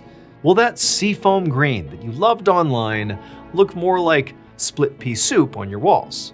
Luckily, Sherwin-Williams takes the guesswork out of finding the perfect paint color. With 3 easy ways to sample, you can choose color with confidence, testing shades in your actual space before making the final call. Order color chips, peel and stick, or color-to-go paint samples at swsamples.com or visit your neighborhood Sherwin-Williams store to get started today. An hour later, while forensics teams were still searching the crime scene, Seacom went out to canvass the neighborhood. The chemical spray that the forensics team had sprayed in the basement after Seacom had left had in fact revealed additional traces of blood all over the basement hallway. So it looked like at least one of the victims had actually been shot in the hallway and then moved into the office. And then the killer apparently had cleaned the hallway afterwards, but obviously this chemical had still revealed the blood traces. And so Seacom thought to himself that if the killer or killers stuck around to clean up after themselves, it suggests that they went into this home with the intention of committing murder. It was just a matter of why. Was it Joan the target? Was it her loved ones? Why did that happen? Who would want to harm the Lefkows? And so Seacom went down the street, knocking on doors and speaking to various neighbors, trying to get a feel for, what the Lefkows were like. But, after speaking to many people on the block who tried to be very helpful, Seacom really hadn't learned much of anything. Like, no one really had all that much to say. But eventually, Seacom found his way to a church that was in the neighborhood, and he knocked on the door. And a moment later, the pastor opened the door, and Seacom explained that, unfortunately, a double murder had taken place down the block, and they were here investigating. And have you seen or heard anything unusual in the past, several hours? And the pastor at first is just totally taken aback by what he's been told. He can't believe it. But then he's like, you know what? Actually, yeah, something strange did happen earlier today. The pastor said he had seen this red car just loitering nearby that had 2 men inside of it. And they were apparently smoking and drinking cans of what appeared to be Coca-Cola. But they just sort of didn't fit in with the neighborhood. Like the pastor didn't know who they were. And it just seems sort of odd that they were here. And so just considering what he's been told about this double murder, he basically said, you might want to look into who those guys were. And so Seacom asked the pastor if he'd gotten a good enough look at these 2 men to maybe be able to help their sketch artist come up with a composite sketch. And the pastor said, yeah, I think so. And so Seacom's like, okay, great, we're going to do that. But also, can you specifically point out where this car was, like outside, so I can go look at the area? And the pastor, he pointed across the street and he said, right over there. And so Seacom, he looks where the pastor is pointing, and sure enough, he could see on the ground there were all these cigarette butts and clearly an empty Coke can. And so Seacom called over a forensics team, and they scooped the stuff up and they sent it off to be tested. Later that same night, Seacombe sat down at a table at the safe house where Joan and her daughters were all staying. And Joan, she walked over and set a glass of water in front of him, and then she sat down across from him. And Seacombe thought Joan seemed surprisingly calm and composed, considering her husband and her mother have just been brutally murdered. But he also could sense that underneath the surface of Joan's sort of calm affect, she seemed furious. And so Seacombe and Joan, they spoke a little bit about, this great tragedy and how awful this was. However, pretty quickly, Seacombe just sort of got into asking pointed questions of Joan, and Joan answered them. Seacombe asked Joan about the 12-pack of beer that was in the utility closet in the basement, and she told him it was left over from a party that they had thrown earlier that same week. And she said she was the one who actually put those beers in the closet, and when she did, she said they were all unopened. And this was great news for Seacombe and the investigation, because that meant that the beer up on that windowsill in the basement almost certainly was handled by the killer or killers. But still, the idea of somebody breaking into this house and stumbling across some beer in the closet and stopping to actually have a drink right in the middle of committing a double murder and then leaving the beer bottle behind, it just felt like a really weird decision to make. And so Seacombe wondered if maybe there was something at play here that literally prevented the killer from thinking clearly in the moment, like mental illness or maybe drug use. So at this point, Seacombe had already come to the conclusion that very likely Donna, Joan's elderly mother, was not the intended target. She's 89, she doesn't have any known enemies, she's not hurting anyone, like she's not a target here. But perhaps Michael, Joan's husband, could have been the target. After all, at one point he had actually run for Cook County judge a few years ago, and even though he had lost, entering politics was a surefire way to make enemies, so it was possible he could have been the target and Donna was collateral damage, but most likely of all still was that Joan was the one being targeted. Seacombe knew that as a federal judge, there could be literally hundreds of people holding very serious grudges against her. And so Seacombe told Joan that back at the command post, there was a team of detectives going through her entire docket and making a list of everyone who might have had a ruling that they were not happy with in the past few years. But maybe to help speed things along, he asked Joan if she could think of anybody off the top of her head who might have been responsible for this. And Joan, sort of without hesitation, said, yeah. In fact, there were 3 cases that came to mind. The first case was about a guy named Sean Peters, who was the leader of a local gang, and Joan had given him a very lengthy prison sentence, and so she said any of his fellow gang members, in theory, could have come after her in retaliation. The second case she brought up was about this armed robber whose name was Richard Young, and she said he just really scared her in the courtroom. Like he himself was just a very intimidating and sort of threatening person, and so he seemed capable of doing something like this. And she said the third case was about Matthew Hale. And before she even got into the explanation, Seacombe recognized the name, because at the time, Hale was one of the most notorious white supremacists in all of Illinois. 6 years earlier, one of his followers had committed this horrible shooting spree that left 2 people dead and 9 others injured. Joan said that Hale had actually targeted her a couple of years ago in the wake of this trademark dispute. A church in Oregon with the same name as Hale's group had sued them, and Joan had actually enforced a ruling that forced Hale to change his group's name. Joan said that just the year before, Hale had actually been convicted of plotting to kill her over this issue. Joan said he was still in prison for those charges, so Seacombe realized he could not have pulled the trigger himself, but clearly he had many followers who were willing to do things like this for him. The next day, so March 1st, Seacombe sat down from notorious white supremacist Matthew Hale in a visiting room at the prison in Chicago where he was incarcerated. Hale was this very clean-cut, very stern-looking man in his mid-30s, and he didn't seem remotely rattled to be sitting across from an FBI agent who basically was insinuating that Hale was a potential suspect in a double homicide. And so Seacombe told Hale about how Joan Lefkow's husband and her elderly mother had been brutally murdered inside of her home. And in response, Hale just laughed. He said that he and his followers had nothing to do with those murders. But, this was more or less what Seacombe had expected Hale to say, because Hale was actually still awaiting sentencing for having tried to kill Joan. So of course he's not going to admit here to arranging another murder. He's going to say, no, I had nothing to do with it. Seacom told him that it really didn't matter if he denied this, because at this very moment, agents were seizing his phone and computer records, and if he had said anything at all about Joan Lefkow and her family to any of his followers, they would find out. But Hale, he just sat back and smiled and continued to insist that he's like, look, I really had nothing to do with this one. Like, nothing at all. You will find nothing. And Seacom couldn't help but think that Hale seemed so calm and so confident that really deep down he thought to himself, maybe he's telling the truth. Later that same afternoon, Seacom hunched over a desk in the corner of the Chicago Police Command Post. At this point, the police, the FBI, and the U.S. Marshals were all working on this case as part of a joint task force. And all the officers on the task force had moved their equipment into the police precinct so the investigation could be centralized. In a conference room to his left, Seacom could see police officers comparing photos of Matthew Hale's followers to the composite sketches of the two men in the red car who the pastor had seen near the crime scene.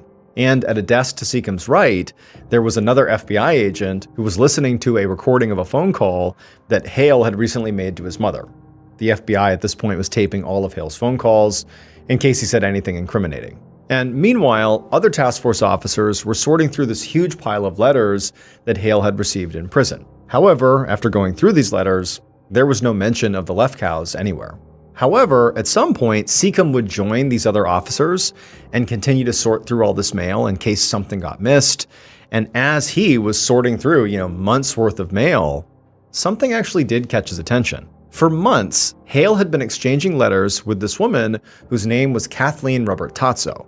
Basically every other day they were speaking. And Hale did not write to anybody else nearly that often, not even his own family. So this woman was clearly very important. Now, on the surface, nothing in these letters between Hale and Kathleen was incriminating. However, given the frequency of communication, Seacom had to wonder if maybe these two could be talking in code. Like maybe they are talking about the Lefkows, but we just can't tell. The return address on these letters was for a suburb in Chicago, about 30 miles away from the prison where Hale was at. So Seacom bundled up all the letters from Kathleen and stuck them inside of an envelope. He would need them as evidence to get a search warrant.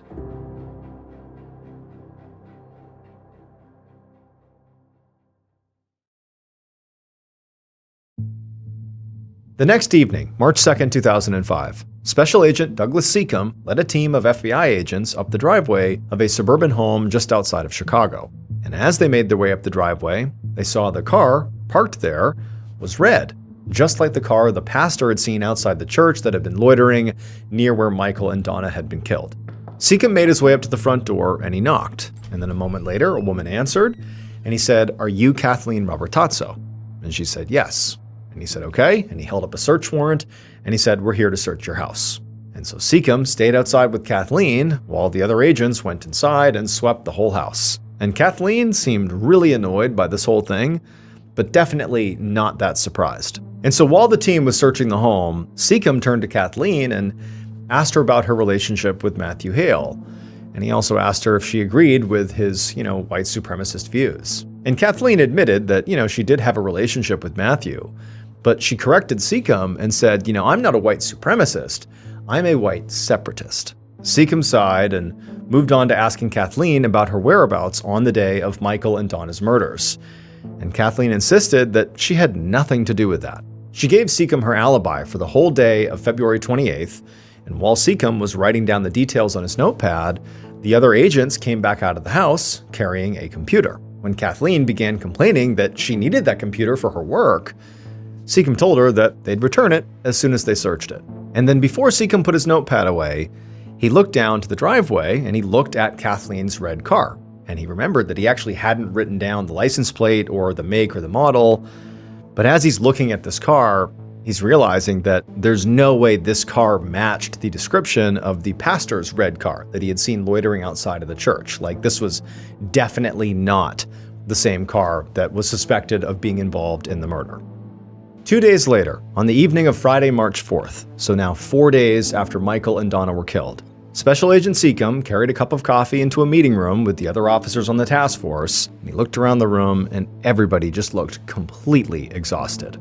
It would turn out Kathleen's alibi had checked out, and her red car was definitely not the red car that had been spotted by the pastor, and there had been nothing on her computer that they had taken to search.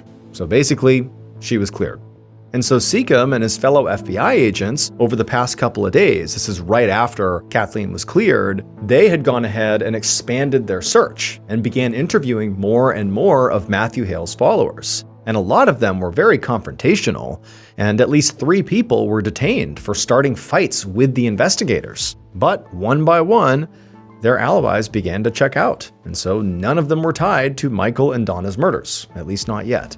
Now, a lot of Hale's followers had criminal records, so Seacom was hoping that maybe once fingerprint evidence came back from the crime lab, it would turn up a match. But deep down, realistically, Seacom was starting to doubt that anybody in Hale's circle was behind this. Additionally, the task force had investigated that gang leader Joan had mentioned, Sean Peters, as well as that armed robber, Richard Young, and they both also had been cleared as suspects. And so now, Seacom couldn't help but feel like, we're 4 days into this investigation, this pretty high-profile investigation, and it sort of seems like we really don't have much to show for it. Now, it was the case that there were still dozens of other people on Joan's court docket that maybe could have wanted to kill her that Joan was not aware of, but it was going to take time to keep sorting through all these people, and right now they didn't have traction in any one direction. It was like everything was sort of becoming a dead end. And so as Seacom is sitting in this room full of the other agents, and they're all sort of at a loss for what to do next, he was thinking to himself,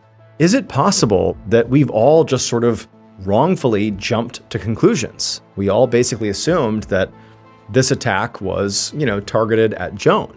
But Seacom's thinking to himself, he couldn't remember any other case where a judge's family was killed and not the judge themselves. Just then, Seacom's supervisor from the Chicago FBI office kicked off the meeting by announcing that the agency was putting up a $50,000 reward to the public for information on the murders. Now, the task force by this point had received over 200 tips, but the supervisor said, clearly that wasn't enough, and so we're going to use this reward to try to entice people who might have been too afraid to come forward. We'll pay them, and so hopefully this leads to better tips. The next Tuesday, so 9 days after Michael and Donna's murders, Seacom walked into the command post. The task force had been working all weekend, following up on hundreds and hundreds of calls that had come in since the reward money was announced. But it still didn't really seem like they were getting anywhere. And so Seacom, he sat down at his desk and he opened up a folder and he was about to get started when his cell phone rang. And he answered it, and it was the deputy director of the crime lab. And so Seacom's heart began to pound with anticipation as the deputy director told him that they had analyzed those fingerprints found on that beer bottle in the basement of the crime scene up in the window ledge, and after they had run it through the database, they had found a match.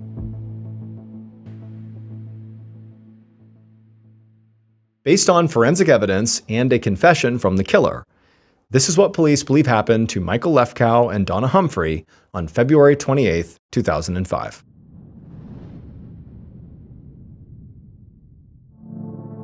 Around 4:30 a.m., while everybody in the Lefkow house was still asleep, the killer smashed through that basement window and climbed down into the basement, and with them was a gun.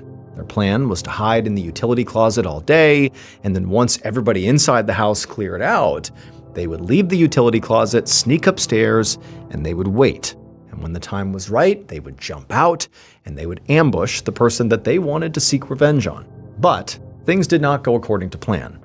Around 9 a.m., the killer was still in the closet when they heard footsteps coming downstairs, coming down the hallway and into the office where they were, and then they heard the sound of somebody sitting in that desk chair and papers shuffling around, and then a moment later, they heard the sound of footsteps as somebody approached the closet. And then before long, the closet doors opened and there was this man standing there looking really surprised. He was on crutches and he's looking at the killer, and the killer just panicked and they raised their gun and they shot this man point blank in the head, and he crumpled to the ground, and the killer's looking down and there's just blood going everywhere, and they're like, I can't believe what I've done. And then a moment later, the killer hears somebody calling out, Michael, is that you? And he looks down the hallway and he sees this elderly woman shuffling down the hallway looking really concerned, who clearly just heard the gunshot and sort of In a continued state of panic, the killer rushed out of the closet, went down the hallway, raised the gun, and shot this woman in the head as well. And as Donna is bleeding all over the hallway, the killer put their gun away, reached down, scooped her up, and dragged her over into the office and sort of dropped her next to Michael. At this point, the killer's looking down at what they've done, and they're thinking, well, at this point, I better make sure they really are dead. So they pull out their gun again, and they shoot Donna and Michael one more time, just to make sure they would not talk to anyone about what they had seen. After that, the killer went back into the utility closet, and their eyes landed on that pack of beer sitting on the floor. And they felt like that was exactly what they needed right now to calm their nerves. So they reached down and they pulled out one of those beers and they cracked it open and they took a sip while they thought about what their next move was going to be. And so as the killer is drinking this beer, they're thinking to themselves, well, I've just killed two people that I did not intend to kill. Those were not my targets. And so they felt kind of bad, like two basically innocent people had been murdered here. And so it made the killer think, like, should I still stick around and wait for my intended target? And eventually they decided, you know what, I need to change my plan. And so the killer, they set their beer bottle down on the windowsill. Then they went and found a sponge and some bleach, and they began to try to clean up all the blood in the hallway. But as they're doing this, they're realizing there's just so much blood out here. There's bodies and lots more blood in the office. Like, this is too much. Like, I can't possibly clean all this. And so finally, around 1:15 p.m., the killer just sort of was like, well, this is as good as I can do in terms of cleanup. I'm just gonna leave. And so they did. They left the house and they left behind that bottle in the windowsill that would have their DNA and fingerprints all over it. The killer was a man named Bart Ross, and his intended target was Joan Lefkow. But Bart was not like a hardened criminal. Bart was a cancer patient who had tried to sue his doctors after he lost part of his jaw during treatment. Ross had developed a vendetta against these doctors who had left him disfigured. And over the last few years, he'd become increasingly paranoid and detached from reality, and he ultimately blamed Joan Lefkow for dismissing his medical malpractice suit and preventing him from getting justice. And so Bart had put together this list of 25 doctors, lawyers, and judges he wanted to kill, and Joan just happened to be at the top of the list. But after going into her home with the intent to kill Joan, but actually just killing Michael and Donna, Ross was so shaken up by it that he gave up on attacking Joan and just left the scene. But he obviously left behind crucial clues that got him caught. Ross's fingerprints and DNA were found inside of Joan's home, not just on that beer bottle, but elsewhere in the house. However, his fingerprints and DNA were not found on those cigarette butts and the Coke can that was left on the curb where that suspicious red car had been parked. And also, Ross looked nothing like the composite sketches of those two men that were seen inside of that red car, so in the end, the investigators believed that the red car probably had nothing to do with the murders, and Ross simply acted alone. On March 9th, one day after the fingerprint results came back, Wisconsin police officers spotted Ross's van near a federal courthouse in Milwaukee. But as they approached his van, Ross fatally shot himself. However, inside of his van, police found a note confessing in detail to the murders of Michael Lefkow and Donna Humphrey.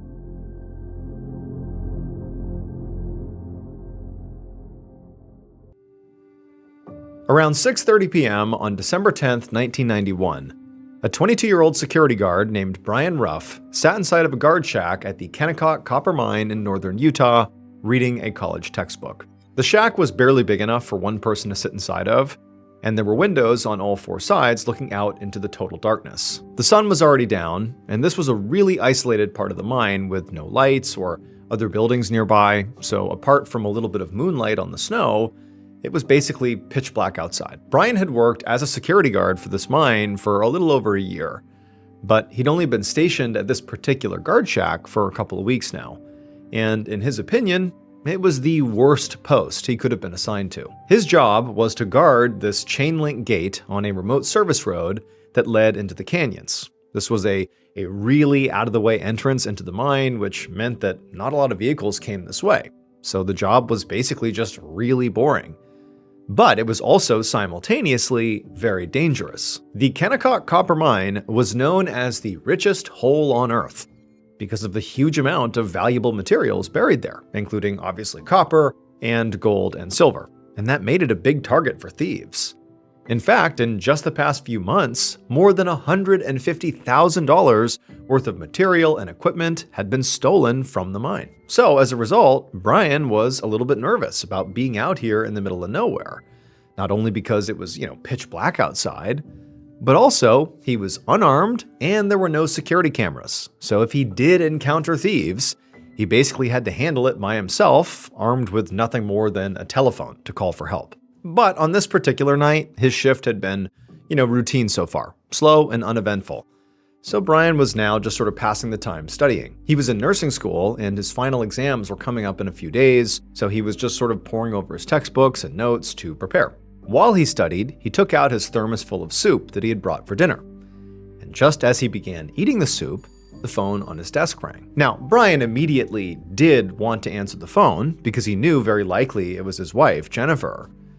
But at the same time, right now, things at home were not great. Jennifer worked as a nurse's aide, and Brian had also started working nights at the mine to help support the family while he went to nursing school during the day. But even with both of them working, it was hard to make ends meet. And now Jennifer was pregnant again with their second child, which was going to make things even harder financially. And the pressure of juggling school and work and parenthood had been putting a big strain on their marriage. And about a month ago, Brian had sort of reached a breaking point, and he'd actually walked out on his family. He'd left a note for Jennifer saying he just needed time alone to think. And then he had driven to his work, he had turned in his security badge and told his boss he quit. Then he had left town, and he'd spent almost a week in Las Vegas. And eventually, he'd driven all the way out to San Francisco. But while he was there, having his time alone, he'd received word that his daughter was in the emergency room with pneumonia back home in Utah. And for Brian, it was like that was his wake-up call.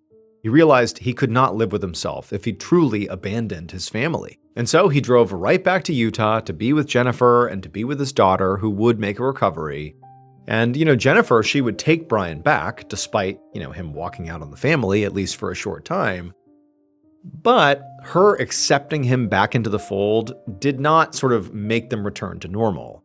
In reality, after he returned, there just was this constant sense that there was tension hanging over their relationship because of what Brian had done, abandoning them. So now, in the guard shack, Brian took a deep breath, and then he picked up the ringing phone, and for a few minutes, he just chatted on the phone, until he suddenly saw something out the window. A flash of headlights coming up the road towards his guard shack. And so at this point, Brian said he had to go, he hung up, and went right outside to meet the approaching vehicle. About an hour and a half later, so around 8 p.m., Brian's boss, Todd Fallows, pulled up to the gate next to the guard shack. The shack's lights were on, but he couldn't see anybody inside of it. And Todd found this pretty odd, because Brian wasn't supposed to leave his post under any circumstance. That was sort of like the main component to the job. You stay put. But making this even stranger was Brian's car was parked right next to the shack. And this shack is so far away from every other building that really there was no way for Brian to go anywhere without his car, especially not, in the freezing cold like it was that night. So where was Brian? And so Todd, who was definitely feeling a bit apprehensive at this point, he parked his car, he got out, and he walked into the shack. And when he got in there, it's a very small space, but Brian, was not in there, but there was a hat and a half-eaten dinner on the desk inside. And so at this point, Todd felt like, we have an issue. Like, I don't know where Brian is. Something seems off. So he picked up the phone inside the shack, and he called the Salt Lake County Sheriff's Department. Less than an hour later, Detective Manny Lassig drove down a snowy desert road toward the Kennecott copper mine. Now, everybody knew this mine was a target for thieves.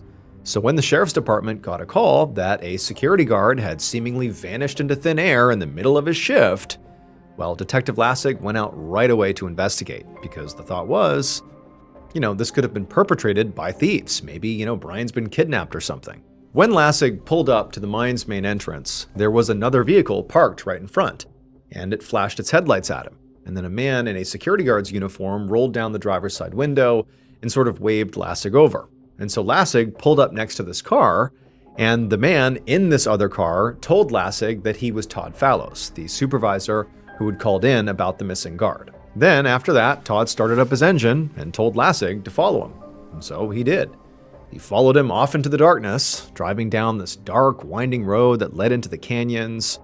The Kennecott mine was 3 square miles wide, with rocky terrain and mountains on every side, so they were driving for a good 10 minutes before finally Lassig saw this light up ahead, which was the guard shack that Brian had been in. The two men pulled up near this shack and got out of their vehicles, and then Todd told Detective Lassig that this shack was where the guard, Brian Ruff, had last been stationed. And so Lassig, he turned on his flashlight and then aimed it at the ground right outside of the shack.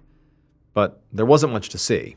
It had been snowing all evening, so any footprints or tire tracks that might have helped them were now covered up. And so Lassig stepped inside of the shack. And at first glance, everything looked to be in order. There was no blood, nothing overturned, no sign of a struggle. But again, there was a hat, Brian's hat, and also Brian's half-eaten thermos of soup, his dinner. It was still just sitting on the desk, which was pretty conspicuous. And so Lassig is kind of taking the whole scene in, trying to make sense of what could have happened, coming up with maybe some theories here, looking for any clues of where to look next. And as he was doing that, the phone on the desk rang. And Detective Lassig just picked it up, and he asked who was calling.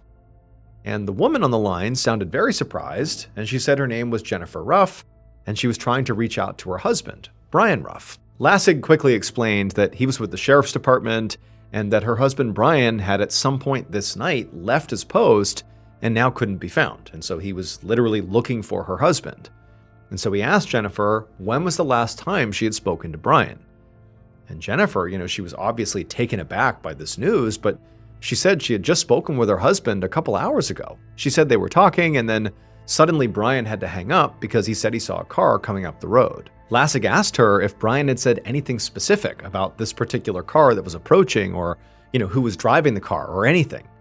But Jennifer said no, he didn't say anything, just the car was coming and he had to go. Lassig was obviously disappointed that there wasn't more information here, but he still thanked Jennifer and told her, I promise I will be in touch with you as soon as I possibly can. I'm going to go out there and find your husband. Then he hung up the phone and he turned his attention back to the scene, the inside of this very small shack. But just a few seconds after he had put the phone down, the phone rang again. And so Lassig picked it up again, and once again, it was a woman saying she was Brian's wife, Jennifer. And she was asking where Brian was, but as Lassig is listening, he's thinking, this woman doesn't sound anything like the woman I just spoke to literally a minute ago, who also said she was Brian's wife, Jennifer. And also, this second woman clearly doesn't have any recollection of the earlier conversation. Like, these are two different people who are both claiming to be Brian's wife, Jennifer. But obviously, there could only be one, so one of these women had to be lying, right?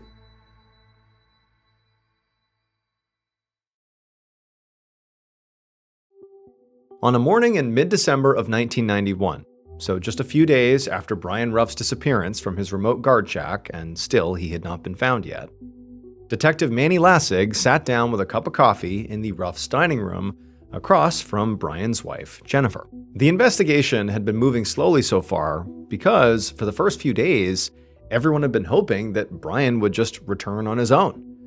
But as the days passed and he still hadn't been heard from, that was looking less and less likely. By this point, Detective Lassig had traced the phone numbers of both women who had called the guard shack on the night Brian disappeared, claiming to be his wife, Jennifer. And he had quickly found out that one of those calls was actually from Jennifer Ruff's work phone number, which meant very likely that was the real Jennifer Ruff. But Lassig was still trying to figure out why another woman had called and impersonated her. And also, the timing of the calls was odd. It happened one right after the other. It was just a very strange coincidence. So now, as Lassig sat across from the real Jennifer Ruff, he started out by asking her where she had been on the night Brian disappeared. She told him she'd been at the hospital all night working, and then she gave Lassig names of some of her coworkers who could verify that. At this point, Lassig completely pivoted and just asked Jennifer point blank, "Is there any chance your husband could have been having an affair? Were there other women in his life? Was he acting secretive or just odd lately? Anything to indicate, that he was maybe unfaithful? The reason Lassig asked, obviously, was because of the second woman who he knew had called and pretended to be Brian's wife. He had no idea if the real Jennifer knew, but certainly he did.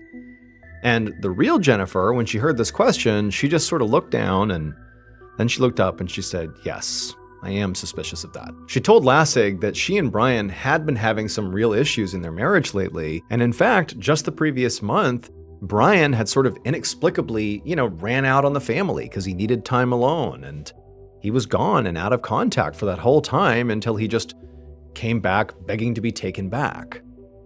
At this point, Lassig, when he heard that part, he sat back in his chair and wondered if he was just wasting his time on this case to begin with.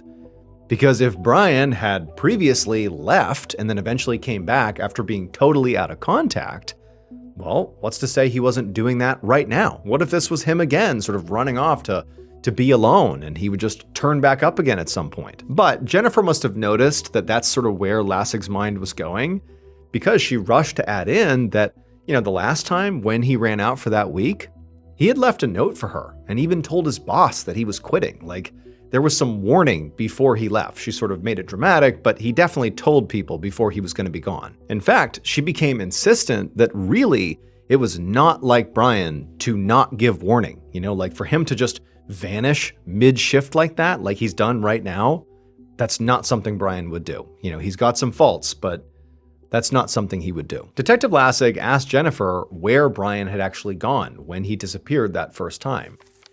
And Jennifer answered him by handing him a piece of mail from a nearby table. She explained that it was a credit card bill that had come in the mail that week, and it was addressed to Brian. And she explained that she was pretty confused when she got this because she didn't even know Brian had a credit card. But he apparently did, and he used it while he was away to pay for hotels and meals and other expenses. And so Lassig, he pulled out the bill and began to look it over, and he saw that a lot of the charges were made in Las Vegas and San Francisco. And the amounts that were being charged to restaurants and for room service seemed a bit too large for just one person. He looked up from the bill back at Jennifer, and just from the expression on her face, he knew that they had both drawn the same conclusion. Brian, when he was away for that week, likely had not been alone. Jennifer then grabbed another piece of paper from the counter and gave that to Lassig.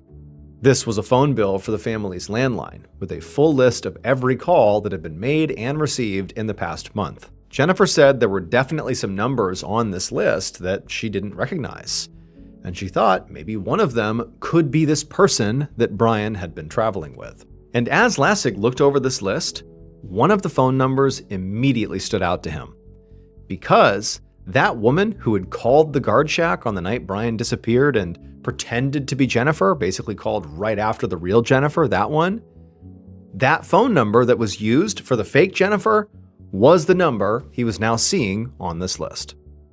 Later that same day, Lassig sat down in the living room of the house that was associated with that phone number. And sitting across from him was a young woman named Christy Bradley. Her husband, Dale Bradley, was also a security guard at the Kennecott mine where Brian worked. Now, at the moment, Dale wasn't home, but it wasn't really clear when he would get home, and Lassig was really anxious to interview Christy alone, so before her husband got back. So the instant they sat down, Lassig pretty much just cut to the chase. He told Christy that he was nearly positive she and Brian had been having an affair.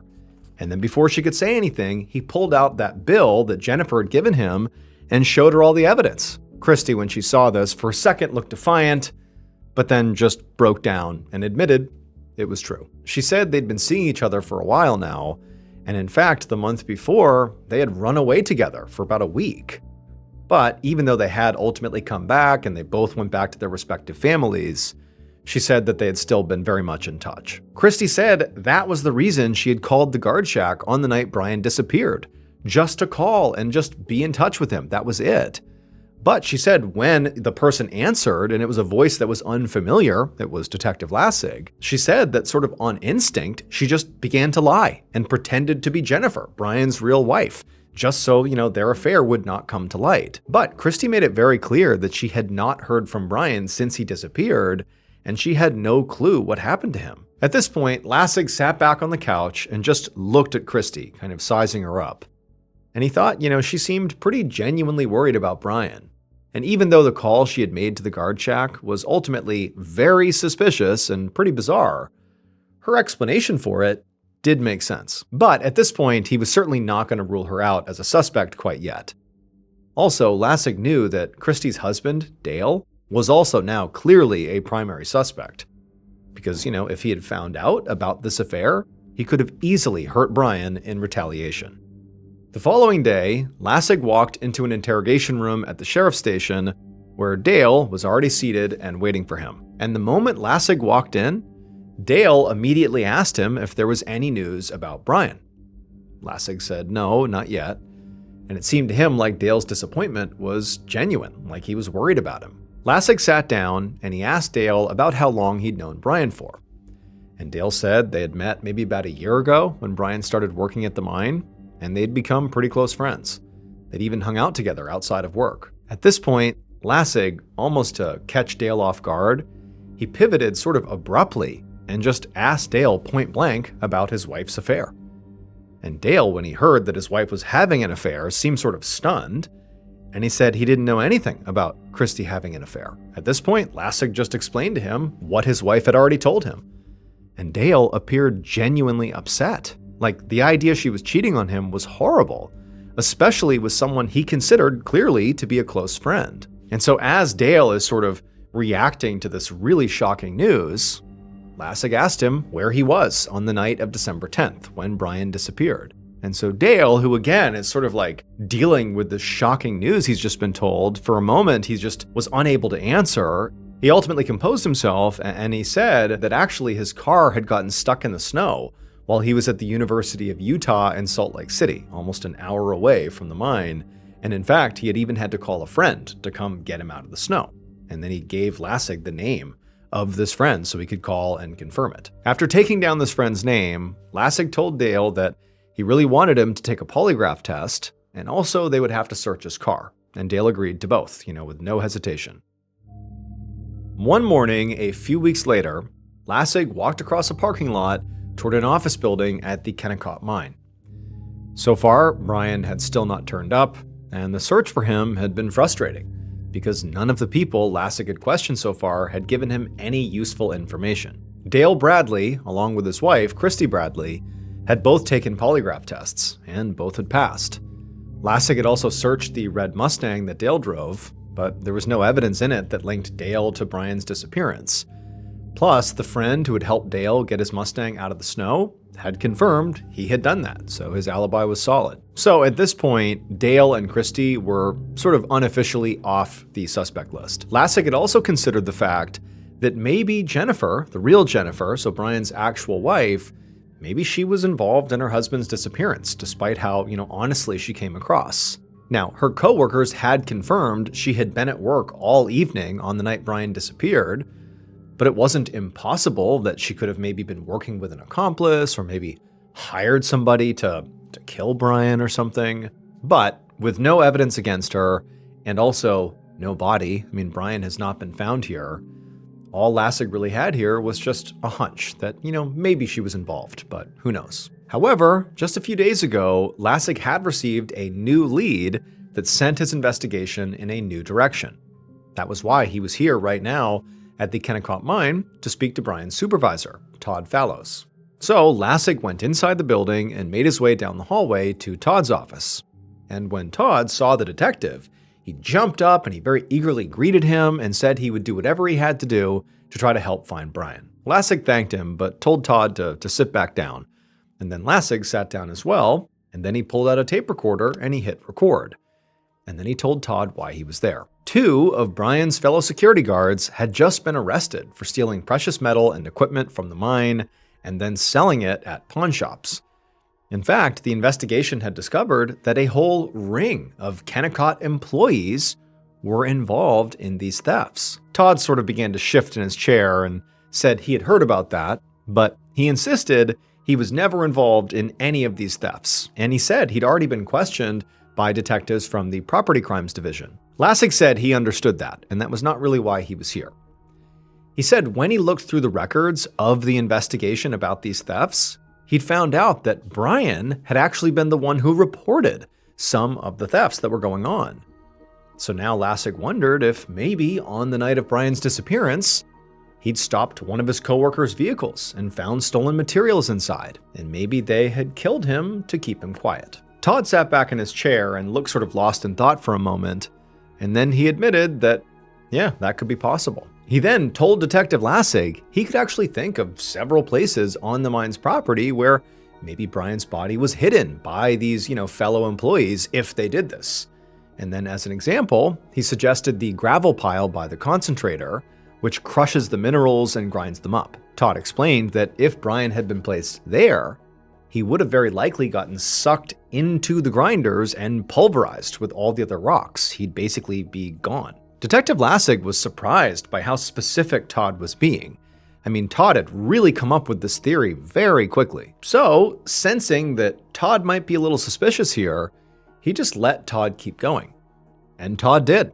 He just kept spitting out all these theories about maybe what could have happened to Brian, including, at one point, he said maybe Brian could have been hidden under the waste piles, where weeks' worth of crushed boulders would have already fallen down and completely covered him up. And he said if that had happened, if Brian had been hidden in a place like that, he would already be buried under several tons of rock at this point, and the police would never find him.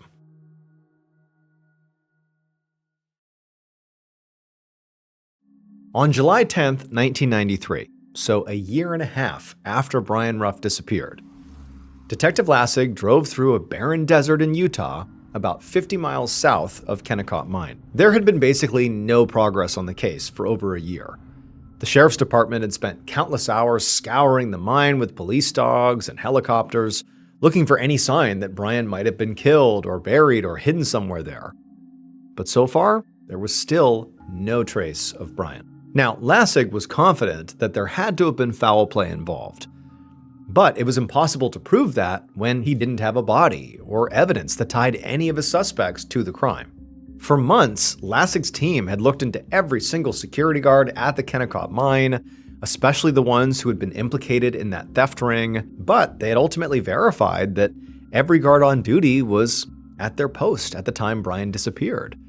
And they'd collected alibis from everyone who was not scheduled to work that night. And so they had not been able to actually link any guards to Brian's disappearance, and that also included Brian's supervisor, Todd Fallows, who seemed, very eager to offer up these very specific theories. He too was not linked to Brian's disappearance. However, Todd was ultimately linked to that theft ring. As for Christy Bradley, the woman Brian was having an affair with, and Christy's husband, Dale, those two, they had alibis, they passed a lie detector test, and really had been ruled out much earlier on in the investigation, and nothing new had come up over the last year to change that, so they were still ruled out. And then as for Brian's wife, Jennifer, Lassig at one point thought maybe she was involved, maybe she had an accomplice or something. She certainly had the motive, to potentially harm her husband. Their marriage was on the rocks, he had clearly been having an affair and she was on to him. But she really had been at work at the time he disappeared, and there was no link from her to any potential accomplice, and so it went nowhere. She was ruled out too. So again, after more than a year, the case basically had gone cold.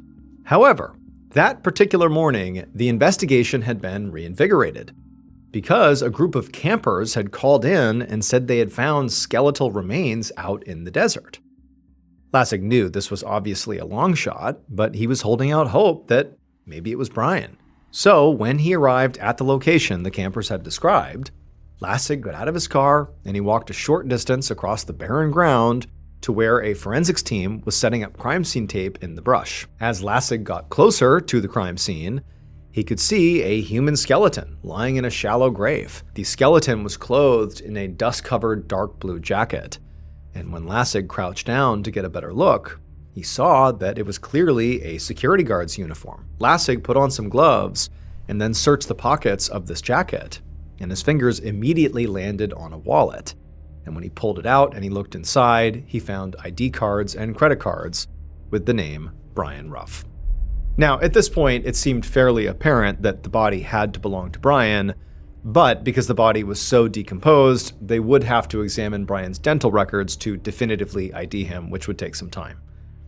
So while the crime scene techs carefully loaded the remains into a van, Lassig stayed at the scene with the canine unit that was searching for any other evidence nearby. And sure enough, just a few feet away from where the body had been, Lassig found 5 shotgun shells lying in the dirt. It looked like Brian, very likely, had been shot 5 times and then buried in this shallow grave. Then, just a few yards away from the shells, a police dog began barking, and an officer called Lassig over to look at what the dog had found. He walked over, and the officer held up a black work boot, and there was a pretty obvious bullet hole through the leather. And so Lassig figured the boot must have belonged to Brian. But other than this boot and Brian's actual body, 18 months of heat and, wind and sand and snow and rain out in this desert had basically erased any other traces of forensic evidence. So even though Lassig at this point felt very confident that he knew both where Brian was ultimately killed and how he was killed, because of this severe lack of forensic evidence, he was worried that he might not actually be any closer to figuring out who killed Brian. 12 years later, on April 30th, 2005, Detective Todd Park of the Salt Lake City Sheriff's Office got a call from the Sheriff's Department in the next county over. Since the beginning of the year, Detective Park had been working full-time on solving various cold cases. The detective on the line told him that he was investigating a recent homicide, and he thought it might be connected to one of Park's cold cases, specifically the murder of Brian Ruff. After speaking to this detective, Park hung up the phone and went right over to his filing cabinet and dug through until he found Brian's file. He sat down and began sorting through the decade-old papers, and he realized that there was a tiny piece of evidence the original investigators had somehow overlooked. And upon closer examination, Park realized it was actually the key to unlocking the entire case. Based on forensic evidence, this is what police believe happened to Brian Ruff on December 10th, 1991. Around 6:30 p.m., the killer drove down a winding service road toward a very isolated part of Kennecott Mine. Up ahead, they saw a single light in the distance. It was coming from a small guard shack right next to a chain link gate. The killer pulled right up outside of the shack and parked their car and then got out. And then seconds later, Brian Ruff came out of the guard shack and waved hello. And the killer sort of waved back and walked over to Brian, and then as soon as they were close enough, the killer grabbed Brian, whipped him around, tied his hands behind his back, and then forced Brian, before he could do anything, into the back of the vehicle. At this point, the killer jumped into the driver's seat, did a U-turn, and sped out of the mine towards the desert. And as they were driving, the killer heard Brian screaming and kicking in the back, doing everything he could to try to escape. But the killer was unfazed. They stayed calm and just kept on driving for nearly an hour, all while Brian's acting crazy in back, until they eventually reached another very remote spot way out in the desert about 50 miles away. There, they pulled off the road and they stopped their vehicle right in this open, snow-covered patch of desert. They climbed out, they went to the back seat, and they opened the door up, and they grabbed Brian, who was still fighting and trying to escape, but he was pretty tired at this point, and the killer dragged Brian out. And as they dragged Brian out, Brian began pleading for mercy and promised that if they just let him go, he would never tell anyone about this. But the killer just grabbed a shovel and a shotgun from their vehicle, untied Brian, and then forced him at gunpoint to dig his own grave. And then when Brian was done, the killer just raised their shotgun and shot Brian 5 times. And then after he was dead, they dropped his body into the grave he had literally dug himself. And then the killer got back into their vehicle, a red Mustang. But when the killer tried to leave, their vehicle, the Mustang, got stuck in the snow.